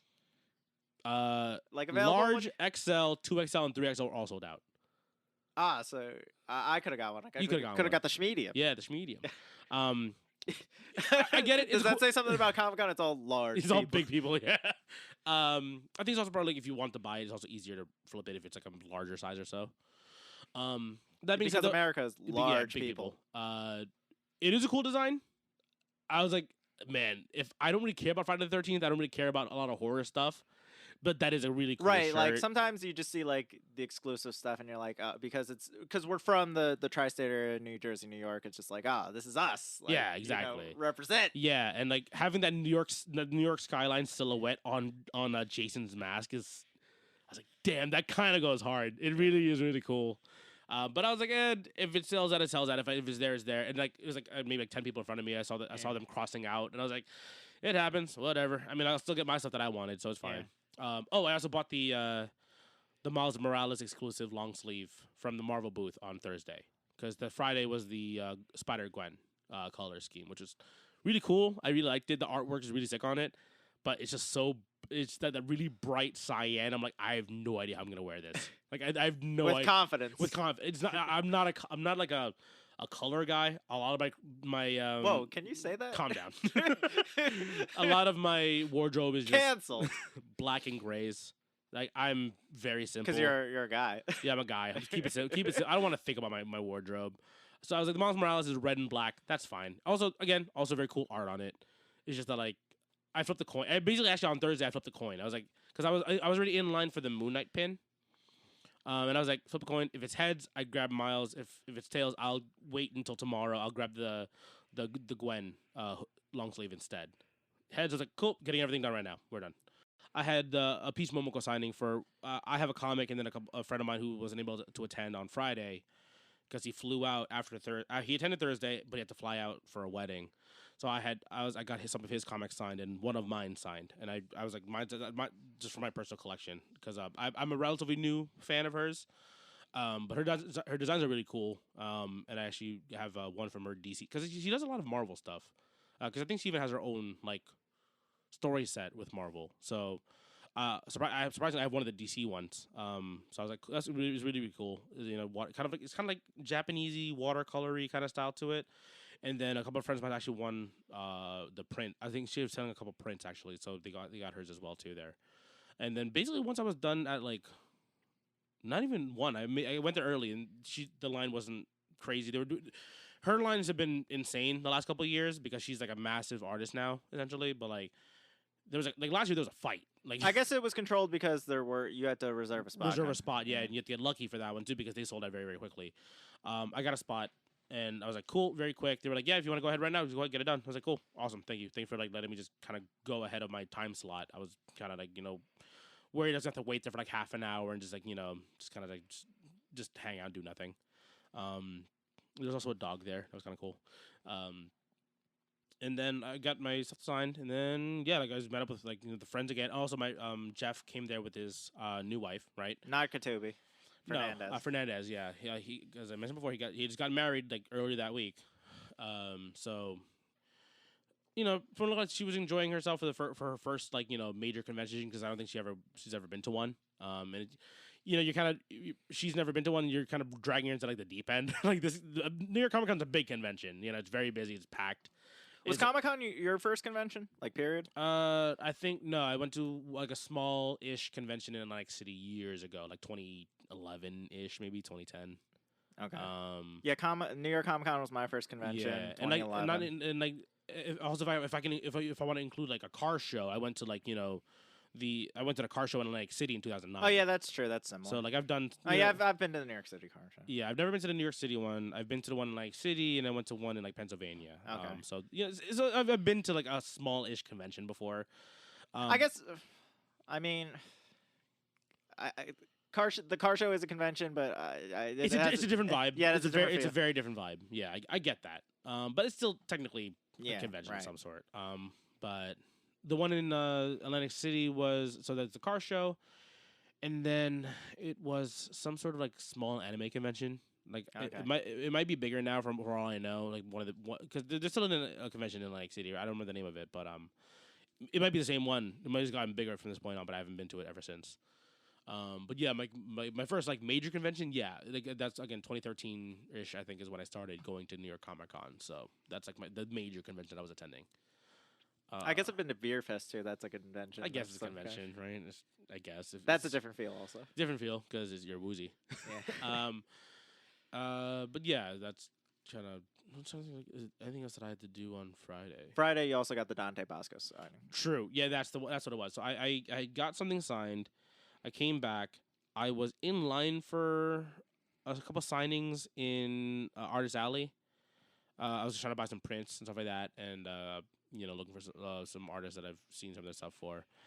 And as I was waiting for my signature, I was like, oh, it's getting a little late. I should probably like run over now. And then I ran upstairs to where I thought the booth was because I went to where it was last year, which was over in like the 3000s, kind of like to the far, like near the Crystal Palace, if not farther right than the Crystal Palace used to be in the location of the floor map. I messaged Buffa, and he goes, "Oh, it's at 1200." I'm like, "Shit! I have to cross the whole fucking floor, and it's Friday afternoon now. Like everyone's here. Like the crowd has finally like gotten kind of like." Wild, like the typical, like New York Comic Con. Like, and you're in your uncomfortable Iro shoes. I'm in my really, really uncomfortable Iro shoes, and I'm like trying to move across this convention. I had and luckily I only had one bag on me, right? Yeah, you were in your uncomfortable Iro shoes, and then I thought I was in casual clothes on Friday after Thursday of being dressed up. Like I said, I was Makoto Yuki from Persona 3, so I had on the full Gekukan high school uniform, and for those who don't know, it's like a button-up shirt, slacks, you have like the jacket and like a little tie and stuff. And normally I hate wearing dress-up wear, like I'm on my days off or when I don't have to, so I'm in a full more or less suit, and I'm just like, I'm very hot, like you're around all these people and it's just very uncomfortable. So I was like, I gotta be comfortable today. But while you were getting your Dante Bosco signing, I was getting my my Rengoku pop signed. I saw Buffa on a line there for a different voice actor, and you just pointed me like, "Yeah, that's the line for Dante." I'm like, "Okay, cool, sure, no problem." I see the line's like, it's not too bad. And then it wrapped around the I walked to the guy who I thought had like the little stick paddle that says like the end of the line. I was like, "This is the line for Dante Bosco?" He goes, "Yeah, back there." I'm like, "Okay." We'll keep going. Find another guy. This is the line for Dante Bosco? Yeah, back there. I'm like, oh, God, no. I like 3 people down the line. I'm at the end of the line. And that line was an hour and a half, almost 2 hours for me to get up front. Yeah. Unfortunately, and remember I said before, you make friends in line because you're waiting, you're spending all your time in the lines anyway. This is unfortunately one of the awkward ones where I did not make friends with people in line. The people in front of me were really weird, and the people behind me just did not want to talk at all. So I'm like, cool, I'm just going to stand here with my headphones on and just listen to some music while I'm waiting here for the next hour and a half, 2 hours. That being said, I did get to shoot the shit a little bit with the one of the guys running the line. He was a big TMNT fan. Right. And he was telling me he was working for the $7 a pop booth. He was a big TMNT fan. He said he had done the Baltimore Comic Con recently. That was like a week ago or something like that. And he had done Emerald City Comic Con once. And we were kind of just like shooting the shit about like experiences. Yeah, like I was like saying like every TMNT cartoon has been good. Basically every one of them has been good. The first 2 live actions were pretty good. Well, the first one's really good. The second one's like pretty good. Third one, got a little weird. And then we don't talk about the live action TV series. Right. But overall, like TMNT has had a pretty good run. Like surprisingly, some pretty good staying power. We kind of shooting the shit for again. It's also another thing too, is like even though we said like we talk to people in line or whatever, but like the staff there are also nerds. You know what I mean? Like they're working there, so they're fans of something. You know what I mean? Like hopefully for them, you just hope that hopefully they have a good convention that they can get a little away from their booth to go have some fun and actually do some cool shit. So I just enjoyed talking to him, and then by the time I got up front for Dante Bosco, I got him to sign the Avatar: The Last Airbender art book that I have, which I've gotten Greg Baldwin, the voice of Iroh, to sign, and Jesse Flowers, to the voice of Toph, to sign as well too on her character page. So I was having Dante Bosco sign the Zuko page, and this is a fun little bit here where some cosplayers came by who weren't there, who they I don't think they were gonna be able to wait in the line. I think essentially they just wanted to at least come by and say hi, kind of thing, just like without stealing too much people's time. I think they were talking about going on the line, like because we were at the front, so they were gonna go on the back, and I was like, okay. So I don't know if they said they were gonna go on the back of the line. I don't know if they actually waited the 2 hours. Okay, yeah, because from my spot it was like an hour and a half, almost 2 hours already, and that was past the Good Smile booth. Like it wrapped around like 2 booths already. So he got a video with them on it. He took a video of them. It was like a Korra, an Aang, a Kyoshi warrior, and then he actually turns the camera over to me, kind of surprising me a little bit. I was like standing in line in my Iroh costume, and then he even tagged all of us on Instagram on his Instagram story, and I was like, oh, I really appreciate that. He does a nice little shout out. It was fun. I was in the video too. I don't understand why he didn't ask for mine. Because you weren't dressed up as anything from Avatar: The Last Airbender. Yeah, but he showed me. You're just a generic Asian guy. So there's those in Avatar. Yeah, true. You're right. Like I could have been this guy number 3. Yeah. I should have just been holding a cabbage or something. Yeah, I did see a couple cabbage merchants actually this year.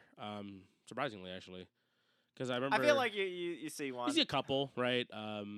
I've seen one guy pushing a cart around. Yeah, the whole cart. I'm that like, was 2 years ago. That's too much. That's a lot. Yeah, that was 2 years ago because I was doing that was the convention. That was the panel. That's why because that was the big one where everyone. That was a lot of Avatar Lost Airbender that year. So that was cool. I got to meet Dante Bosco.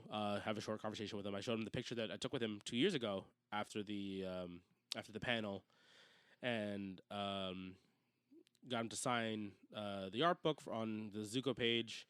You guys talked about being Filipino. Yeah, Filipino. And talking about, and again, maybe that's why you didn't want to talk to me. Maybe.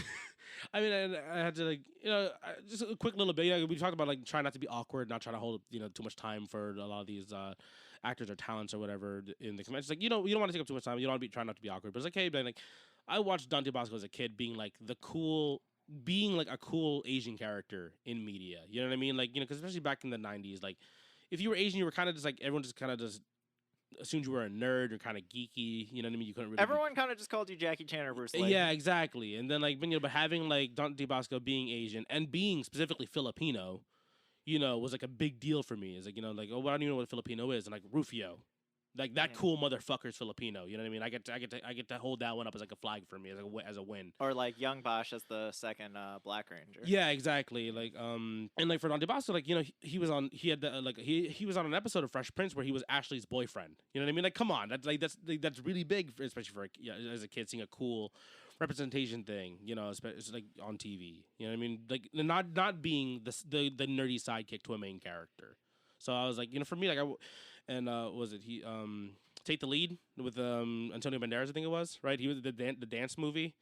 Again, it was a cheesy fun movie from the 2000s, but I enjoyed the hell out of that because again, he was a cool character in that one. You know what I mean? I was for music, I grew up watching him. So why didn't you get him to sign a copy of that movie? We can talk about the movie. So, I was in Iroh costume. I was in Avatar: Last Airbender. You should have been in that costume. Just a black shirt and black pants. We wore tango clothing. Yeah, you're you should have been dancing up to him. And you're you know what movie I'm from? I saw a couple people doing Jake Long. Some people had a print of Jake Long because he's also the voice of him from for that one too from the Disney Channel. So I was hyped to see him and see him again. I was yeah, big fan. So I was just again, I was trying to keep it cool, not trying to be too mushy or trying to tell my whole life story. It was hey man, big fan, as a kid, having some representation, seeing it on screen is cool. I really appreciated that. And, got to bond over being Filipino with him as well for a minute. And then cool, dapped him up, we're out. That was it. That was basically my Friday. Again, it was a good day. At that point, I essentially gotten everything that I wanted done. And it was before 4 o'clock. And it was super early. It was cool. We can if we want to leave right now, we could. I had no problem with doing so. One of the coolest things about meeting a talent though is when they are genuinely nice, and whether they're faking it or not, or they're putting on an act. Yeah, it just makes you feel good when they're oh, how you doing, or oh, I really like your costume, or for one of your heroes to kind of be appreciating you. It's it's a weird feeling. Yeah, because I spent my entire I spent the entire 2 hours man. It's cool to see Dante, but I'm stuck in this line. I'm excited. I'm still excited to meet him this entire time. Right. And then he gives you props. I'm oh, that's sick. You know what I mean? That's such a nice little uplift, especially if you've had a long super long day. You're super tired, and you're just oh man, that was awesome to hear a compliment from the person who I'm here to see. Yeah, because I got him to sign my Zuko Pop a couple years ago when you did the panel, or when you missed the panel, I guess I should say. Yeah, I missed the panel, but I got the photo op. Right. But the photo op is separate from autograph session. So I was dressed as Shoto Todoroki from My Hero Academia at the time, and when I went up to sign him, he's oh, cool costume. We're basically the same character. Yeah, terrible father. Fire burn scars on the face. Yeah, it's basically same. So I always thought that was funny. Yeah, and again, it's a nice little It's like an icebreaker. Yeah, it's fun. And again, I was really appreciate it. And then I've been making this joke that every person who I've seen and or met at the convention has been my new best friend. Tim Curry is my best friend on Thursday, and then I saw Bob Wolf from the Wolf Den YouTube channel. Saw him. He was I think he was getting some B-roll for his, because I'm assuming he's gonna have a video on it. But then Dante Bosco tagged him in an Instagram, and now he's his, like, mega best friend. Hello, Dante.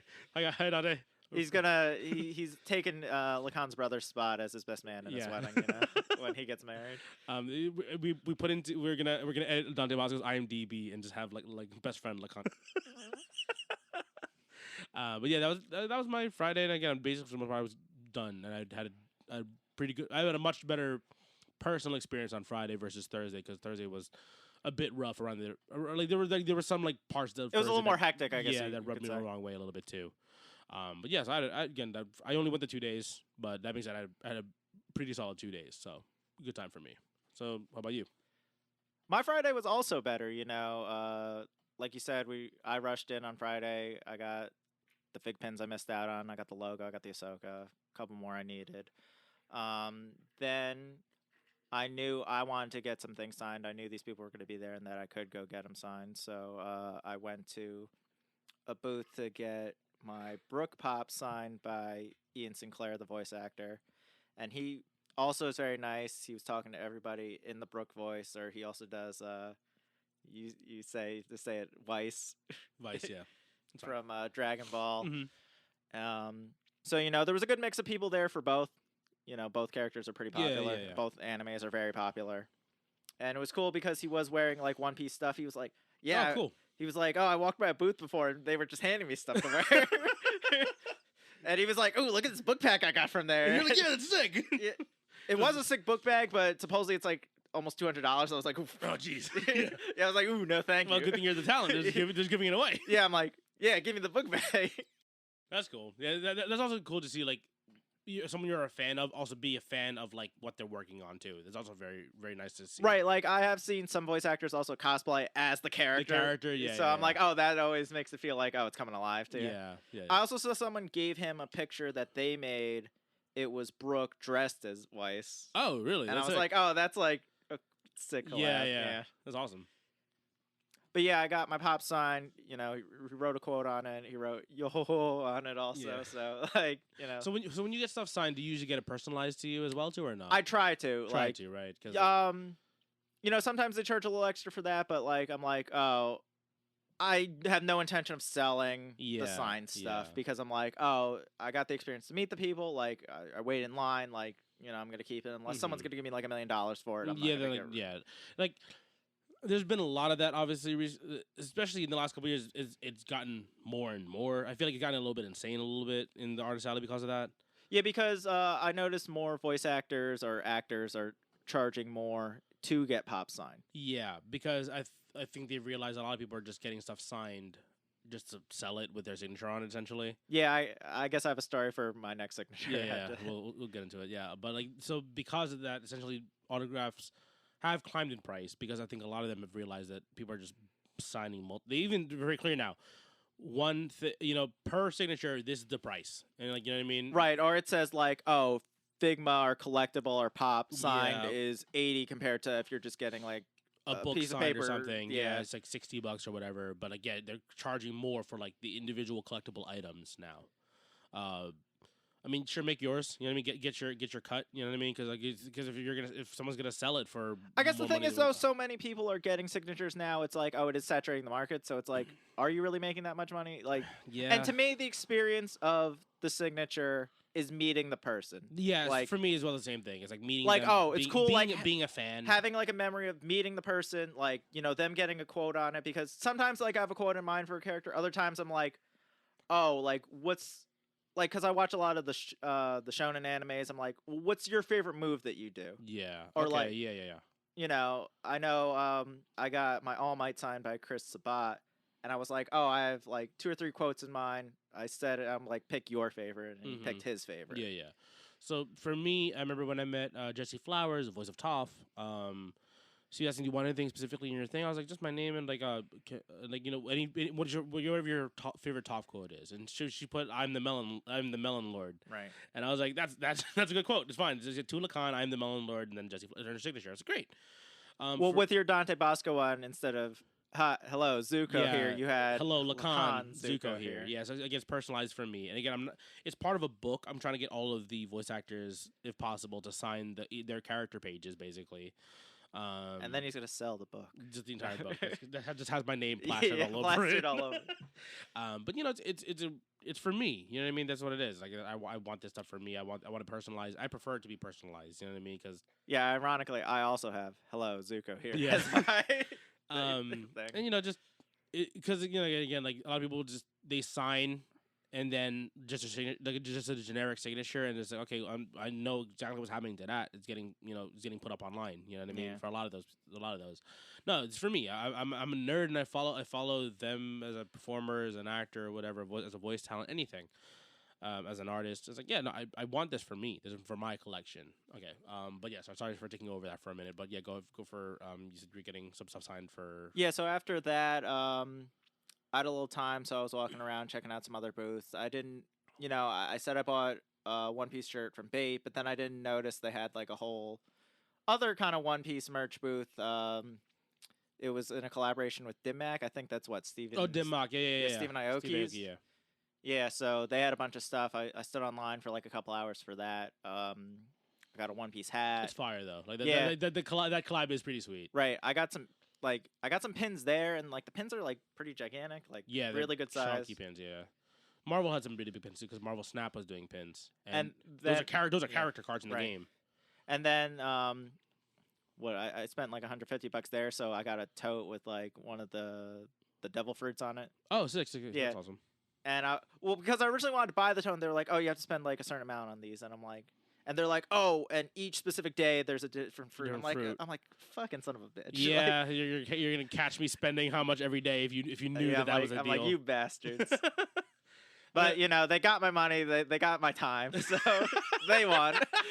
You still gave in, you still paid for it anyway. Yeah, I'm like, I want that bag. But after that, there was this one author, Rebecca Yaros, that was doing a signing.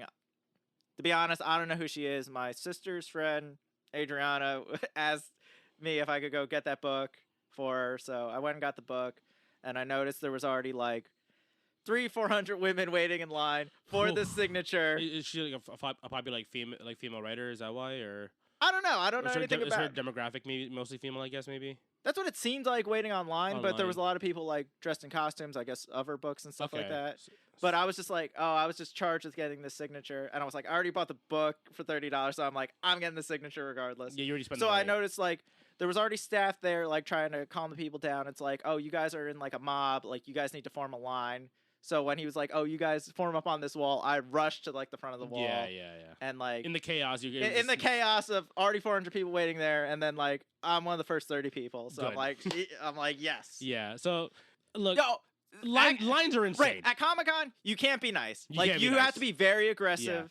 Yeah. I mean, I got screwed out the first day of Fig Pin. I got screwed out. Like, no, that's my fault for trying to be nice to people. Right, and then don't be like afraid to be aggressive. Yeah, like, don't be like a dick, but like you have to be aggressive. Like no one's gonna put you over. You have to kind of put yourself over. Yeah, it's kind of like being in a show, like in a mosh pit. You're trying to catch. If you're trying to cut through the pit to go to the front of the crowd to be to be right next to the stage, you have to like kind of shove your way through shit. You know what I mean? Right. A little bit. Again, I'm not barreling through people on the show floor, but like if I'm trying to get into line and things are kind of like hectic, it's like no, I'm gonna shove my way up front. That's just how it is. And I guess on the same token, the staff are going to be the same because if they let somebody walk over them, the staff is just going to get walked over. Yeah. So they have to be a little aggressive. So they're not trying to be dicks, but they kind of have to be. Yeah, and like and you can tell if you're like a veteran in New York Comic Con, like if you have like a cop next to like a booth, like that must have been a booth that must have been really bad last year, right? Or something must have happened. You know what I mean? Like Peach Momoko, she had like because she had like a handler, the CGC guy, like the guy who does the grading, like who works for the grading company, and then her husband is kind of like helping her get comics prepped so she can just sign them really quickly and move along, kind of thing. And it's like I remember the big dude there was just like not having it. He's like, have your stuff out, get your stuff, move along, and I was like. Okay. But that should be a courtesy also. I hate when people are online and don't know what they want when they get to the... I'm like, you were standing on this line for 2 hours, dude. You don't know what shirt you want? And like, especially if like certain people already have a specific thing. Like, I'm only doing this. I'm only signing 5 things. Like, again, you can say hello, thank you, big fan kind of thing as they're doing the signing kind of thing, and move along. Like they're busy their whole day. Like they've got things to do. You know what I mean? Like know what you're doing. Like don't waste anybody else's time when you're there. Like, Yeah. It's like I get it for some people are like first time convention goers and stuff like that, but it's like you're in New York, you got to move it along. Like everyone moves with a reason around here kind of thing. Yeah.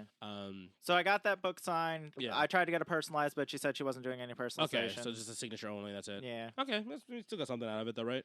Yeah, and I mean, I was giving it to someone, so I felt awkward not knowing what to talk about. Yeah. I think it was her son there. He was dressed as Captain America, so I was like, oh, I didn't know you were bringing Chris Evans with you, and we all got a laugh at that. Yeah, it's something good. It's something goofy. You know what I mean? Yeah, like right. Like you're talking to thousands of people a day. Even as a goer, you know what I mean? You're interacting with thousands of people that day. Then if you're a talent, you're like, I can't even imagine how many people you have to interact with throughout the entire day when you're just stuck in one spot basically the whole time.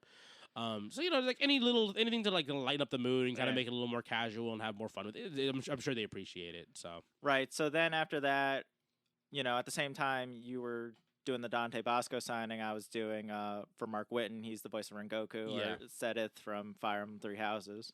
So I jumped on that line. That still took like a long time, like an hour and a half, but I was pretty close in line. So there was a couple in front of me. He pulled out like 6 pops, and he wanted them all signed or whatever. And like, did he sign all 6? Huh? Did he sign all 6? He signed all 6. Okay. Guy paid for him. Okay. But so what I was noticing with Mark, he was very nice to everybody, and like I said, that's like a great feeling when the guy seems like he's very genuine, a genuinely nice person. Yeah. And especially with little kids. He seemed very nice to them. Can kind of pop into character real quick. Pop into character. He was like talking in the voice of Rengoku because that's what most of the people were there for. He's shaking their hands, like appreciating that they came to the con. And then like when he was signing the stuff, he was taking his time with it. Like he was doing it in different colors for like for mine it was 2 Andrew was in yellow. The quote was in red. His signature was in orange. Yeah, I remember he showed me. I was like, no, that's actually, it looks because it follows the scheme of the color scheme. Right. So he made like a white flame, like kind of thing. Yeah. So he was like doing that for everybody. But the guy who had like 6, he was just red. Yeah, just move along. Red. You're asking a lot here, and he's already doing a lot for individual pieces for people. Right, and none of them had the name on it, so I'm like, this guy's just everyone in line. We were kind of like, boo, boo this man. Everyone collectively boo this man. But no, he's very nice. He took the time to talk to everyone, and I appreciate that. Yeah, and I usually appreciate that. I guess I have a story from last year. Sean Schimmel, the voice of Goku, last year. I know I saw online that when I was waiting for Chris Sabat, he was asking people were taking pictures of him, and he was like, oh, guys. Yeah, walking through the crowd. He's like, guys, I'm charging for pictures. Like, if you want a picture with me, like, that's cool, but, I'm charging like $10 for it. And, like, it's his right, Yeah, he's the talent. He's the talent. He's there working. He's still working, technically. You know what I mean? Right. So, and then the same people kept doing it. And then he's like, okay, guys, you're going to have to get out in line. Like, I'm not having this. Like, I told you once. Like, I tried to be nice. Like, and then guys are pushing. Right. And then he's like, actually, like, we're just going to I'm taking a break now. Like, and he, like, stormed off. So it's like, like we said, try and be nice to the talent. Yeah. Again, and I get it. Some people are just excited, but like, and some people just don't have like developed social cues, I guess. You know what I mean? But it's like, that he vocally warned them, like, you know what I mean, like, guys, I'm asking you nicely, you know what I mean? It's like, and again, if you're a fan of them, you would listen to them, you know what I mean? But like, some people are just like kind of just dicks about it, and they kind of force their way through, and they barrel through shit. They don't have any fucking tact, you know what I mean? That's what it is. They're fucking socially awkward. They don't want to fucking listen to people.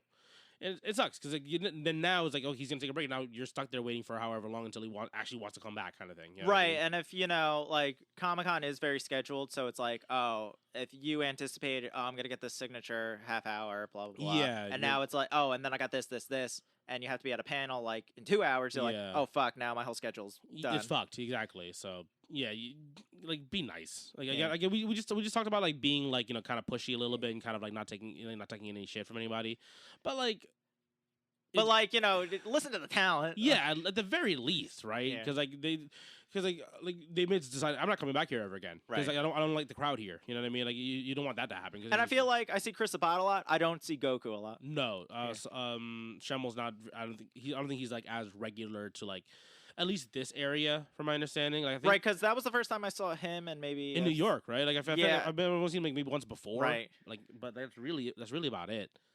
Like I might have seen him back in like maybe some of the Right. mid 2010s, and that's really about. I haven't seen him in recent years anyway. But I think for like the West Coast stuff, he does. I think he's a little bit more regular. I think. Again, I can't be sure of that. 'Cause I haven't attended the West Coast conventions yet. But yeah, so you got the Rengoku signature. Was that the end of your day then, or you still have more stuff going on at that point? No, that was it. I got 3 different things signed. I bought some merch.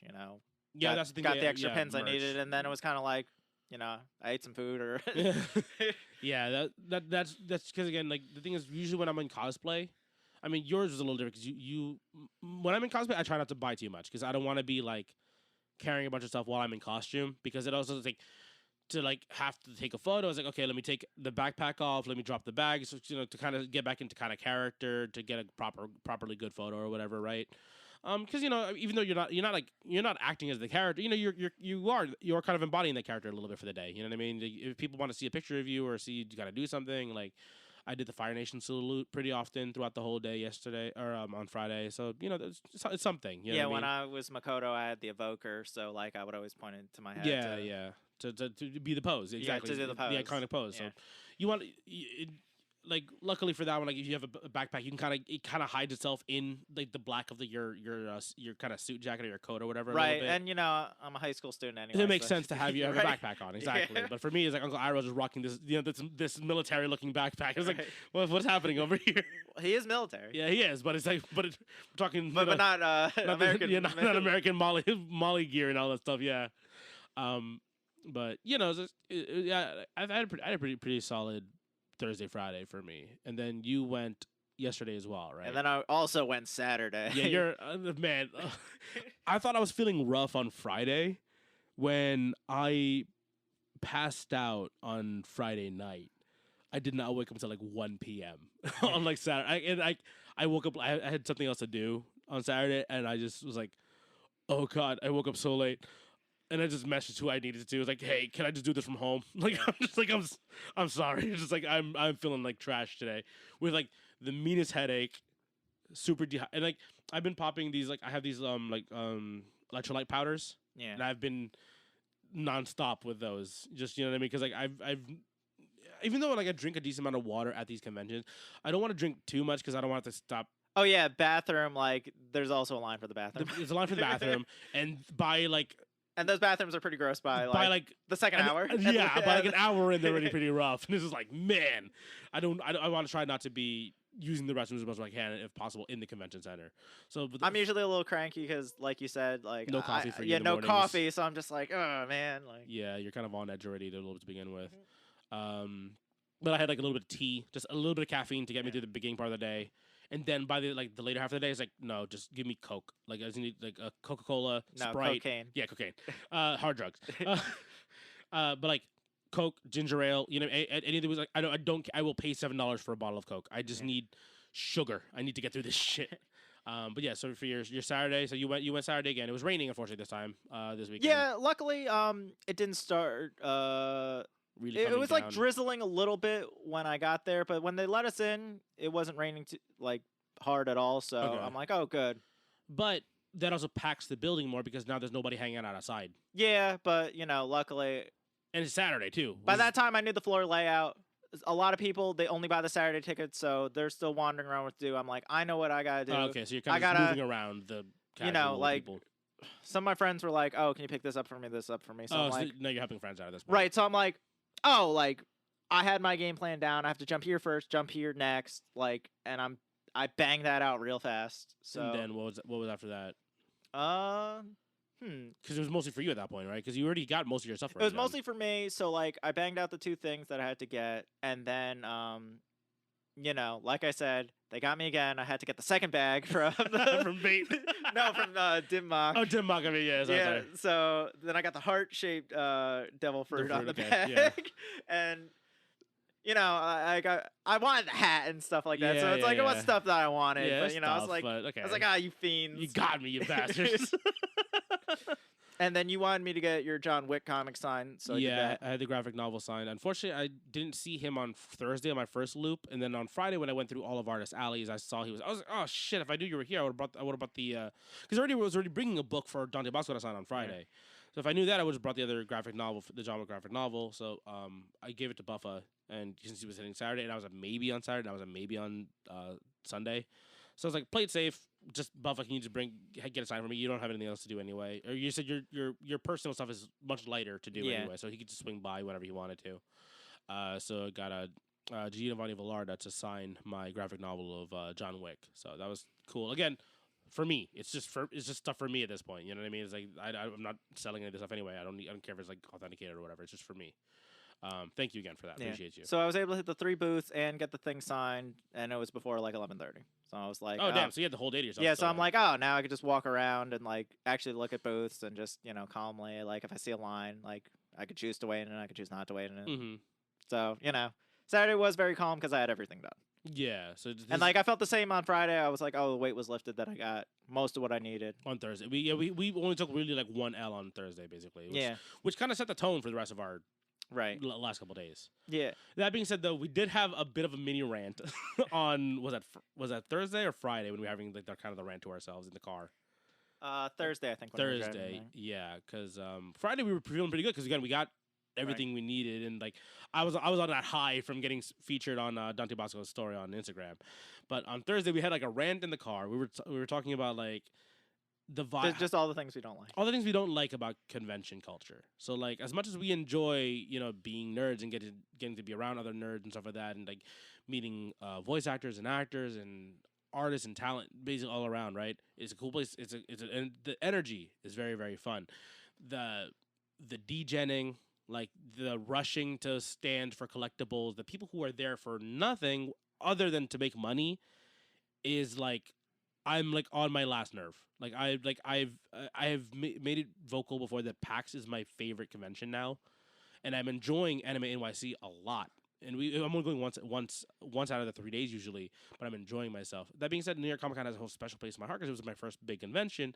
But like the experience for me has been shifting away from me enjoying the entire thing because of like the other side of the culture, the collector's culture.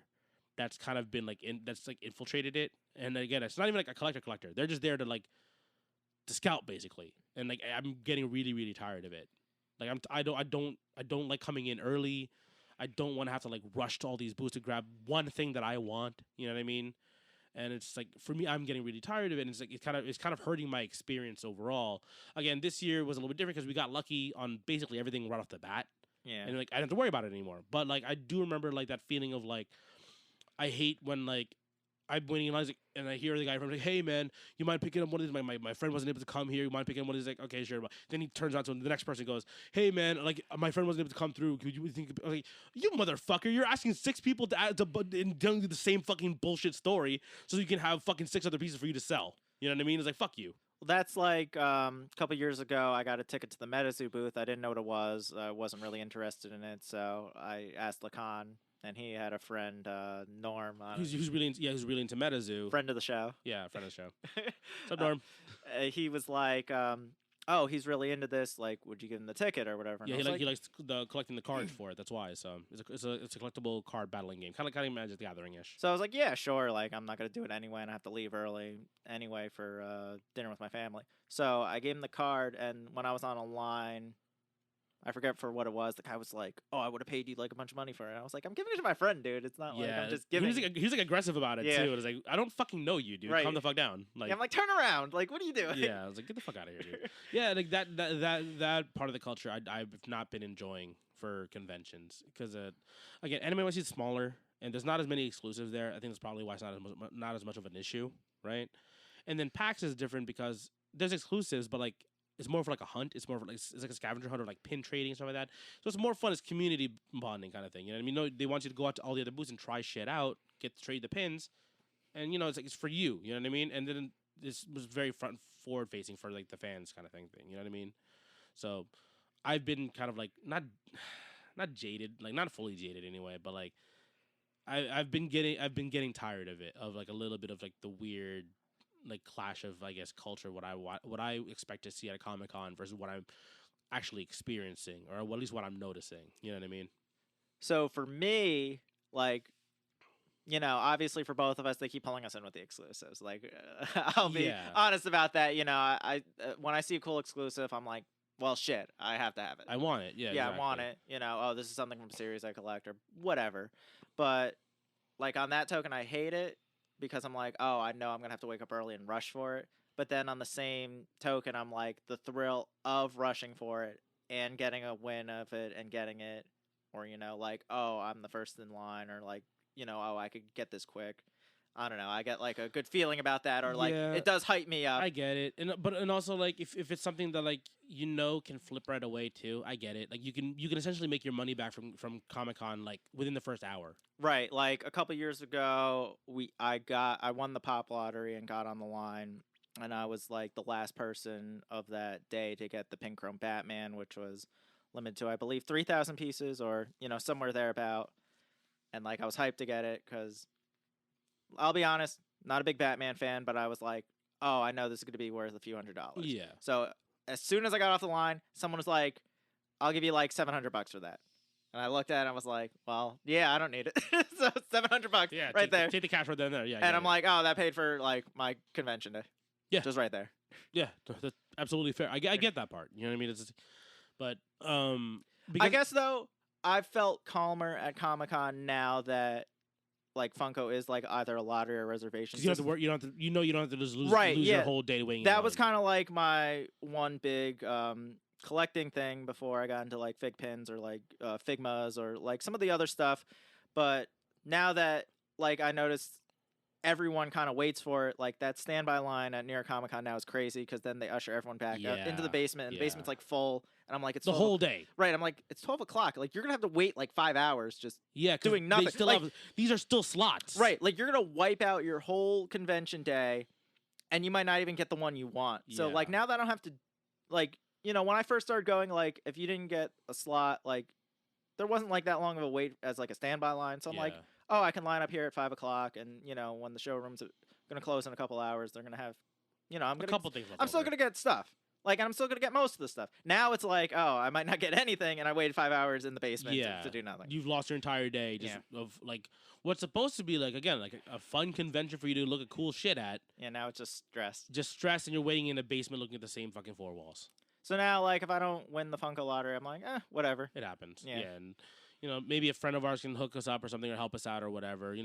But because we have our friends who like we're in a circle, so we're just like, okay, if I'll try to grab you something if you need something or whatever, and if that's the case, then get my back on the next thing. You know what I mean? So like we try our best. If it doesn't happen, it doesn't happen. It's fine. Like I'm kind of over the whole like exclusive hunting stuff. I just want to try to grab at least a couple things for myself. You know what I mean? And again, if it doesn't happen, it doesn't happen. I'm fine with it. Yeah, like his friend Norm wanted to like pay me or whatever, and I was just like, I wasn't gonna use it anyway, dude. Like, it's not a big deal. Exactly. He gave me a pin from like SDCC. It was like an All Might. The branded exclusive pin, right? Yeah. Yeah, thing that you got at like the SDCC booth, and he was like, oh well, I'll give you this at least. So I was fine with that. Yeah. And it's like you said, like, it's a friend circle. So, if I get an exclusive, like, we're going to help each other out. Yeah, we try to help each other out. Yeah, like, that's why, like, because once we got our stuff done, we were like, especially on Thursday, because, again, we nailed everything. Right, and for the one thing, we're like, does anyone need anything? Right. Like, we're here at these booths right now.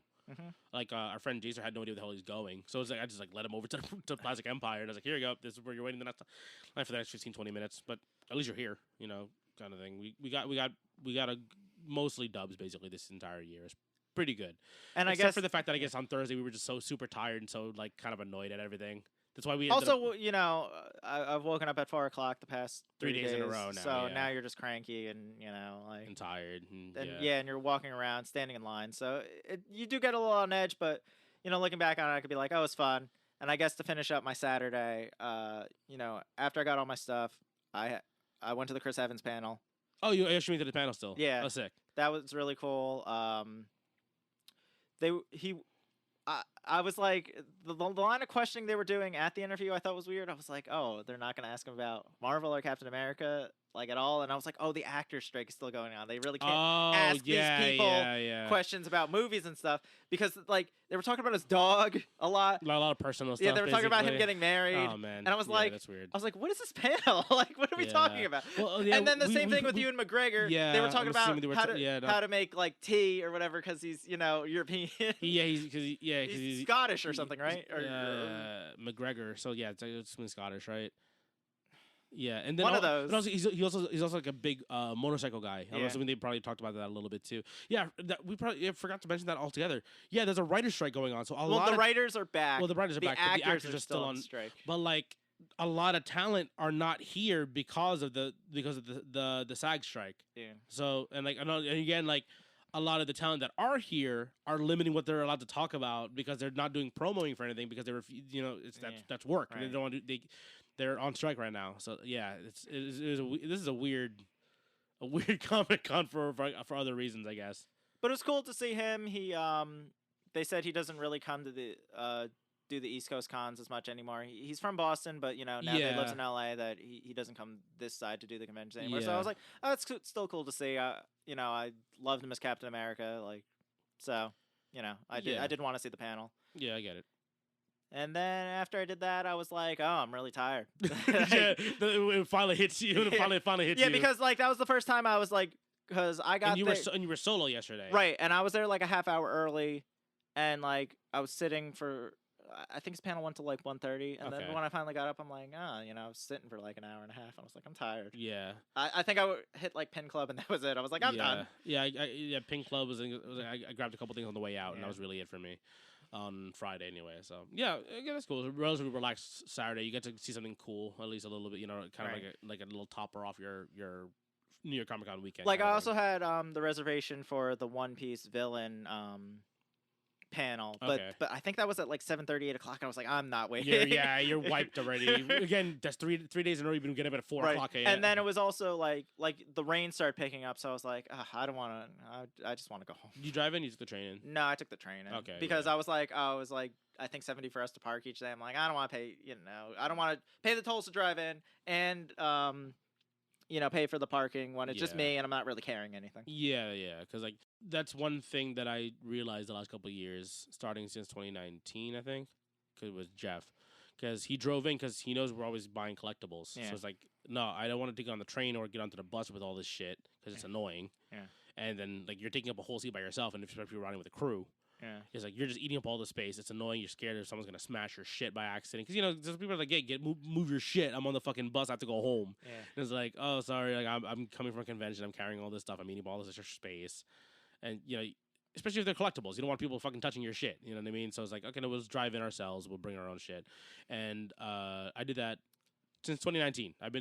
I've started driving. I'm like, I'm older now. I have money. I'll pay for parking just so I don't have to deal with this shit anymore. You know what I mean?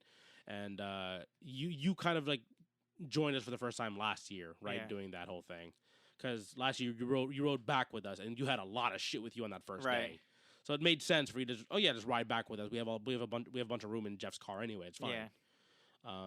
But yeah, I think that's the one biggest change in the last couple of years. Was oh no, I'm driving in because I don't want to carry all this shit back on the train anymore. I also think it's a little weird. Yesterday I was cosplaying as Todoroki again. I was like, I want to do this costume again. It's also easy to do. I just have to put the paint on.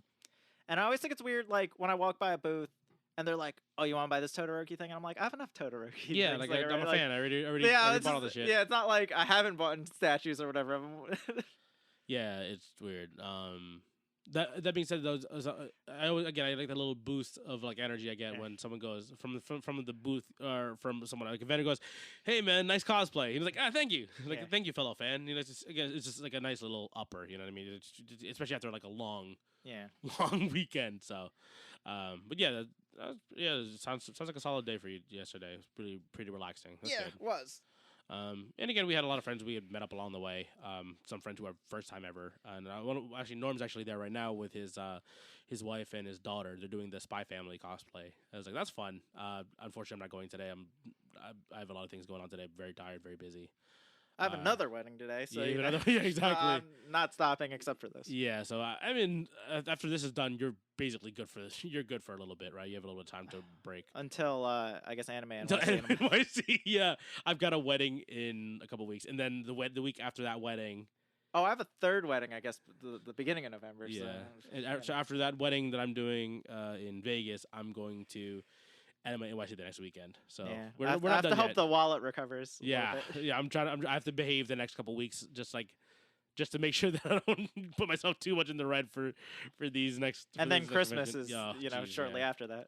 Yeah, exactly. The holidays.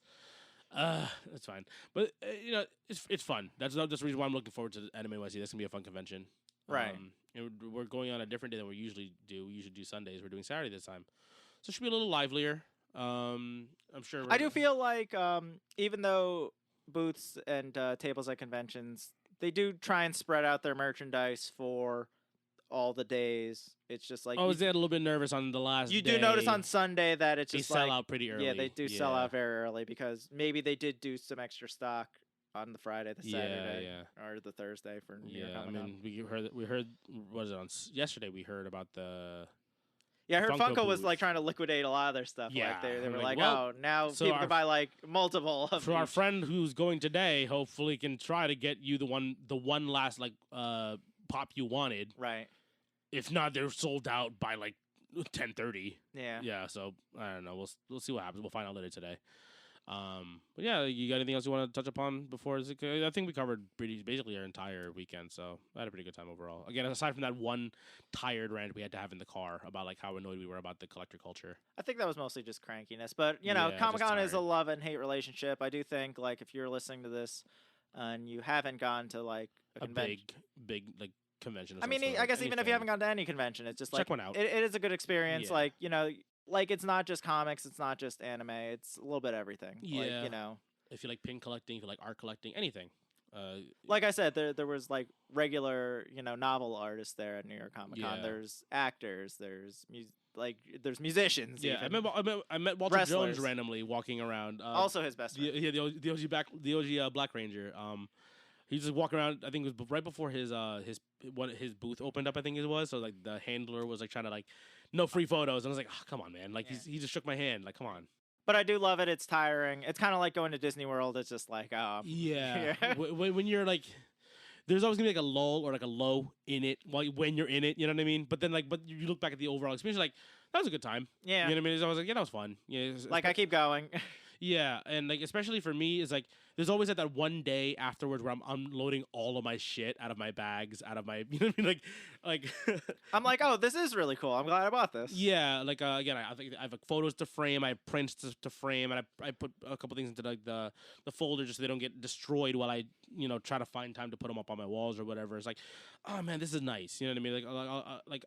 I buy stuff for myself. I don't worry about anything else. It's like, oh, this is nice. I'm glad I went and I got a lot of stuff here for it. So, but yeah, if you've never been to a convention, I say just go for it. Look for a local one. I'm sure there's one. There's some sort of anything you're a fandom of. Yeah, there's a convention like in every city, everywhere, and for anything. There's always something going on. So just keep an eye out for it, and also support your local conventions. That's always good because some of them get big because of it. Like look at Anime NYC. That used to be a corner of New York Comic Con, and then it became like its own event, which is great, which is massive now. Like I know Lakan's excited for SawCon.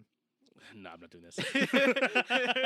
Okay, listeners, thank you guys for tuning in. We hope you guys really enjoyed this episode. Again, this is just me and Buff having a good time and talking about recapping our experience at New York Comic Con.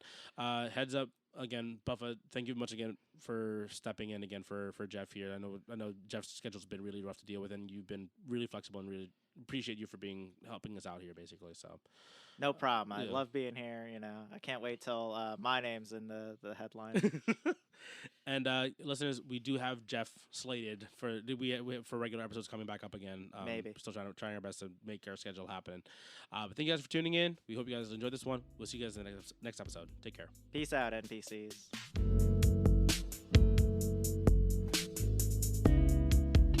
Pause real quick because I have to pee. Oh, good. I also have to pee. I was just gonna pee with you.